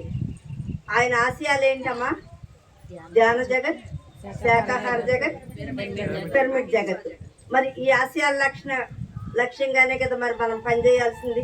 సార్ చెప్పారు ప్రతి తెలుగువాడి ఇంట్లో కూడా ఒక మ్యాగజైన్ ఉండాలి అని. తెలుగువాడే వెలుగువాడు అని చెప్పేసి. మరి అదే వివేకానంద కూడా చెప్పింది, ప్రపంచమంతా వెలుగు కోసం ఎదురు చూస్తుంది, ఆ ప్రపంచానికి వెలుగు ఒక్క భారతదేశమే ఇవ్వగలుగుతుంది ప్రపంచ దేశాలన్నిటికీ. అది చీఫ్ ట్రిక్స్ ద్వారా కాదు, ప్రపంచానికి ఆధ్యాత్మికతను అందజేయటం ద్వారా మాత్రమే అని చెప్తాడు అనమాట ఆయన. కాబట్టి ఫస్ట్ ఆయన ఏం చేశారు, మన ఆంధ్రప్రదేశ్లో నార్మల్ పోసారు. మనకు కొంత ఎక్కువ పొలం ఉంటే కనుక కొంచెమే కదా మనం నార్మల్ పోసి ఆ పొలం అంతా కూడా మనం సాగు చేసుకుంటాం. అట్లాగే ఈ ప్రపంచమంతా సాగు చేయటం కోసం అని చెప్పని ఫస్ట్ మనకి ఆంధ్ర రాష్ట్రం, అప్పుడు ఉభయ ఆంధ్ర రాష్ట్రాలు కలిసే ఉండేవి కదా, దాంట్లో నారుమడి పోసారనమాట. ఇప్పుడు వాళ్ళ ప్రపంచవ్యాప్తంగా కూడా అన్ని చోట్ల కూడా ధ్యాన కేంద్రాలు నెలకొన్నాయి. ఇంకా త్వరితగతిన మనకి డెవలప్ అవటం కోసం అని చెప్పని మనకి పిఎంసి ఛానల్ వచ్చింది. కాబట్టి మనకి ఈ ధ్యాన్ జగత్ మ్యాగజైన్ ఎంత ఇంపార్టెంటో సార్ చెప్పారుగా నేను 1,00,000 పుస్తకాలు చదివాను అని. మరి దాని సారమంతా కూడా కలిపి ఆ ధ్యాన జగత్ మ్యాగజైన్. ఆ మ్యాగజైన్ మన ఇంటికి వస్తుందంటే ఒక యోగి మన ఇంటికి వచ్చినట్టే లెక్క. కాబట్టి మనకి ఎట్లాంటి డౌట్ వచ్చినా సరే యథాలాపంగా పుస్తకం తీస్తే కూడా దాంట్లో మనకి ఆన్సర్ దొరుకుతుంది. కాబట్టి ప్రతి ఒక్కళ్ళ ఇంట్లో కూడా మనకి ఆ ధ్యాన జగత్ మ్యాగజైన్ ఉండాలి. మళ్ళీ ప్లస్ ఏంటంటే మనకి పిఎంసి ఛానల్ని, ఆ పిఎంసి ఛానల్ ద్వారా కూడా ఎంతోమంది ఆత్మజ్ఞానులు అవుతున్నారు.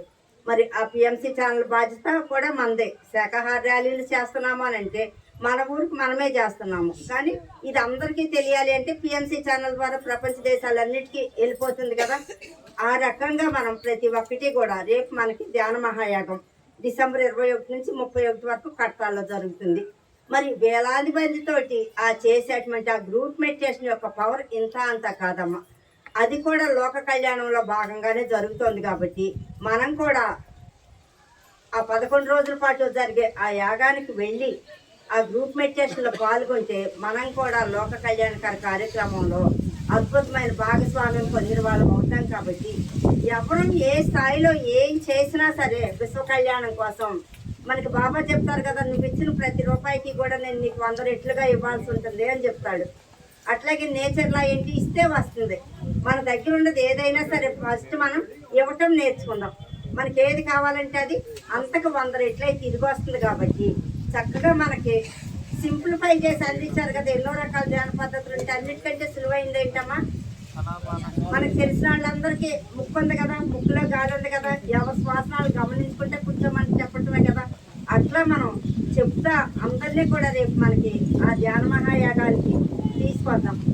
మనకి డైరెక్ట్ ఎక్కడి నుంచి కూడా ట్రైన్స్ ఉన్నాయి కాబట్టి ఇంకా మనకి అనుకూలంగా ఉంటుంది. లేదంటే కనుక కొంచెం వేరే ప్రాంతాలకు వెళ్ళాలంటే కూడా కష్టం. హైదరాబాద్ వెళ్ళాలంటే కూడా మనకి ఈజీనే. కాబట్టి అందరం వెళ్దాం, ఆ ధ్యాన మహాయాగంలో భాగస్వాములు అవుదాం. అట్లానే ధ్యాన జగత్తు కూడా మన సహాయ సహకారాలు అందజేద్దాం. పిఎంసి ఛానల్ కూడా మనం కాపాడుకుందాం దాన్ని. ఎందుకంటే అందరికీ వెళ్ళిపోతుంది. మనం వెళ్ళాలంటే ప్రపంచం అంతా వెళ్ళలేం. కాబట్టి ఆ ప్రపంచం అంతా ఆ ఛానల్ ద్వారా వెళ్ళిపోతుంది. కాబట్టి ఇవి ఎవరికి వాళ్ళకమ్మా ధ్యానం చేస్తూ ఉంటే ఎవరిమేం చేయాలి అన్నది తెలుస్తుంది. కాబట్టి ఫస్ట్ మనకి పత్రిసారి ఏం చెప్తారు, శ్వాస మీద చేసి పెట్టండి. ఏం కావాల్సిన శ్వాస మీద చేసి పెట్టండి అంతే. మనకి డబ్బులు కావాలి, శ్వాస మీద చేసి పెట్టండి. రేపు మనకి వెళ్ళటానికి మన ఇళ్లలో పర్మిషన్ కావాలి, మీరు ధ్యానం చేయండి. ఆటోమేటిక్గా వాళ్ళే టికెట్స్ తీసి మనం పంపిస్తారనమాట. వెళ్ళండి మీరు వెళ్తామన్నారు కదా యాగానికి అని చెప్పేసి. అట్లా మనకి ఇటు నుంచి ఎటు చూసినా సరే A to Z శ్వాస మీద చేస, శ్వాస మీద జాస్కి జై, సుభాష్ పత్రిసార్కి జై. అట్లానే ధ్యాన జగత్ ఎడిటర్ కేశవరాజ్ సార్కి జై. మరి బ్రహ్మర్షి రాఘవరావు గారికి మరి ఆయన ధ్యానంలోకి వచ్చినప్పటి నుంచి సార్ ఎంత అకుంఠిత దీక్షతో తిరిగారో మరి అదే రకంగా ఉభయ గోదావరి జిల్లాలే గాక మన కృష్ణా జిల్లానే గాక అంతా కూడా తిరిగి ఆ రోజు నుంచి ఈ రోజు వరకు కూడా ప్రచారం చేస్తున్నాయి. బిజినెస్ కూడా మానుకుని ఎంతో విశ్వ కళ్యాణం కోసం సేవ చేస్తున్నారు. మరి వాళ్ళందరినీ ఇన్స్పిరేషన్గా తీసుకుని మన వంతు మన లెవెల్లో మనం ఏం చేయగలమో మనం కూడా చేసుకుంటే మన జన్మలను కూడా మన కోసం ధన్యం చేసుకుందాం. Thank you, thank you, thank you. ఒక పని చేయండి అమ్మా, ఎందుకంటే ఇప్పుడు ఈ మధ్య ప్రోగ్రామ్స్ బాగా వస్తున్నాయి. నిన్నగాక మొన్న విజయవాడలో పత్రిజీ జన్మదినం జరిగింది కదా, అందరూ వచ్చారా? మీరు ఎంతమంది వచ్చారు చేతులండి? బాగా జరిగిందా మరి? మరి దాని డొనేషన్ ఇచ్చాం. ఇప్పుడు డిసెంబర్లో ధ్యాన మహాయాగం వచ్చింది, మరి దానికి అడుగుతున్నారు. ధ్యాన జగత్తి కట్టమంటున్నారు, పిఎంసీ కట్టమంటున్నారు. మనమా ఉన్నదంతా మిడిల్ నుంచి లో మిడిల్ తప్ప మనమే కోట్లు కూడబెట్టుకోవడం కాదు. కానీ దాని గుణంలో ఉన్నటువంటి గొప్పతనాన్ని మనం గ్రహించుకోగలిగి మన దగ్గర 10 రూపాయలు ఉంది, దానికి 2, దానికి 2, దానికి 2 అర్థమైందా? అది మనం అన్నిటికీ న్యాయం చేసుకోవడం అవుతాం. ఒకసారి బెంగళూరులో పిరమిడ్ అయిపోయింది. బెంగళూరు పిరమిడ్లో నేను కూడా 2004 నుంచి 2008 వరకు నేను కూడా ఒక ట్రస్టీగా పనిచేశాను. అక్కడికి వెళ్ళిన డబ్బుల్లో మ్యాక్సిమం డబ్బులన్నీ కోస్తా జిల్లా నుంచే తీసుకెళ్ళి నేనే ఇవ్వడం జరిగింది. అక్కడ అది ఒక లైన్గా అయిపోయింది. ఒక లైన్ అవ్వగానే ఏమైంది, చిల్లర మల్లర పనులు ఉంటే అవుతున్నాయి. ఈ లోపు ఏమైంది, సార్ ఏమన్నారంటే అంత పిరమిడ్ అయిపోయిందయ్యా, అది కర్ణాటకకి వెళ్ళిపోయింది, మనకి ఆంధ్రాలో ఏముంది లేదు కదా, కాబట్టి ఆంధ్ర కూడా మనకి పిరమిడ్ కావాలన్నా. ఈలోపు మా సురేష్ బాబు ఆయన అన్నాడు, సార్ ఇక అది పూర్తిగా అవ్వలేదు కదా సార్, అది అయిన తర్వాత ఇది మొదలు పెడదాం అన్నాడు. ఎట్లా అని చెప్పని కూర్చోబెట్టి, నీకు కొడుకు పుట్టాడు, వీడు పెరిగి పెద్ద అయినాక చదువుకున్నాక మంచి ఉద్యోగం సంపాదించుకున్నాక పెళ్లి చేసుకుని ఆడు బయటికి వెళ్ళిపోయాక రెండో వాడిని కట్టదావా, లేకపోతే పెద్దోడికి 2 ఏళ్ళు రాగానే రెండో వాడిని కట్టదావా అని అడిగారు. ఆయన మొహం తెల్లమొహం ముఖాలు ఎక్కువ చూసుకోవడం. కాబట్టి పెద్దోడు పెరుగుతాడు, చిన్నోడు పెరుగుతాడు, ఓటుకుంటే మూడోడు పెరుగుతాడు. అర్థమైందా? అందువల్ల మనం ఏంటంటే మన శోభతను బట్టి అన్నిటికీ న్యాయం చేస్తాం. అర్థమైందా? అది సంగతి. Thank you sir. మరి నాకు ఈ అవకాశం ఇచ్చినటువంటి మచిలీపట్నం మాస్టర్స్కి మరొకసారి కృతజ్ఞతలు తెలియజేస్తున్నాను. Thank you sir. Thank you madam. మరి ఈరోజు మనకి ఎలా ఉందంటే అద్భుతమైనటువంటి జ్ఞానం పత్రిజీతో సమకాలికులు పత్రిజీతో పాటు నడిచినటువంటి అద్భుతమైనటువంటి మాస్టర్స్ యొక్క జీవిత అనుభవాలన్నీ కూడా మనం ఈ రోజు విన్నామండి. ఈ రోజు ఎంతో అదృష్టమైనటువంటి రోజు. ఈ రోజు మనకి మచిలీపట్నం త్రిమూర్తులే ఇచ్చేసినట్టుగా ఉంది. ఒకసారి గట్టిగా మాస్టర్స్ ముగ్గురికి కూడా గట్టిగా క్లాస్ కొట్టామండి. థ్యాంక్ యూ అండి.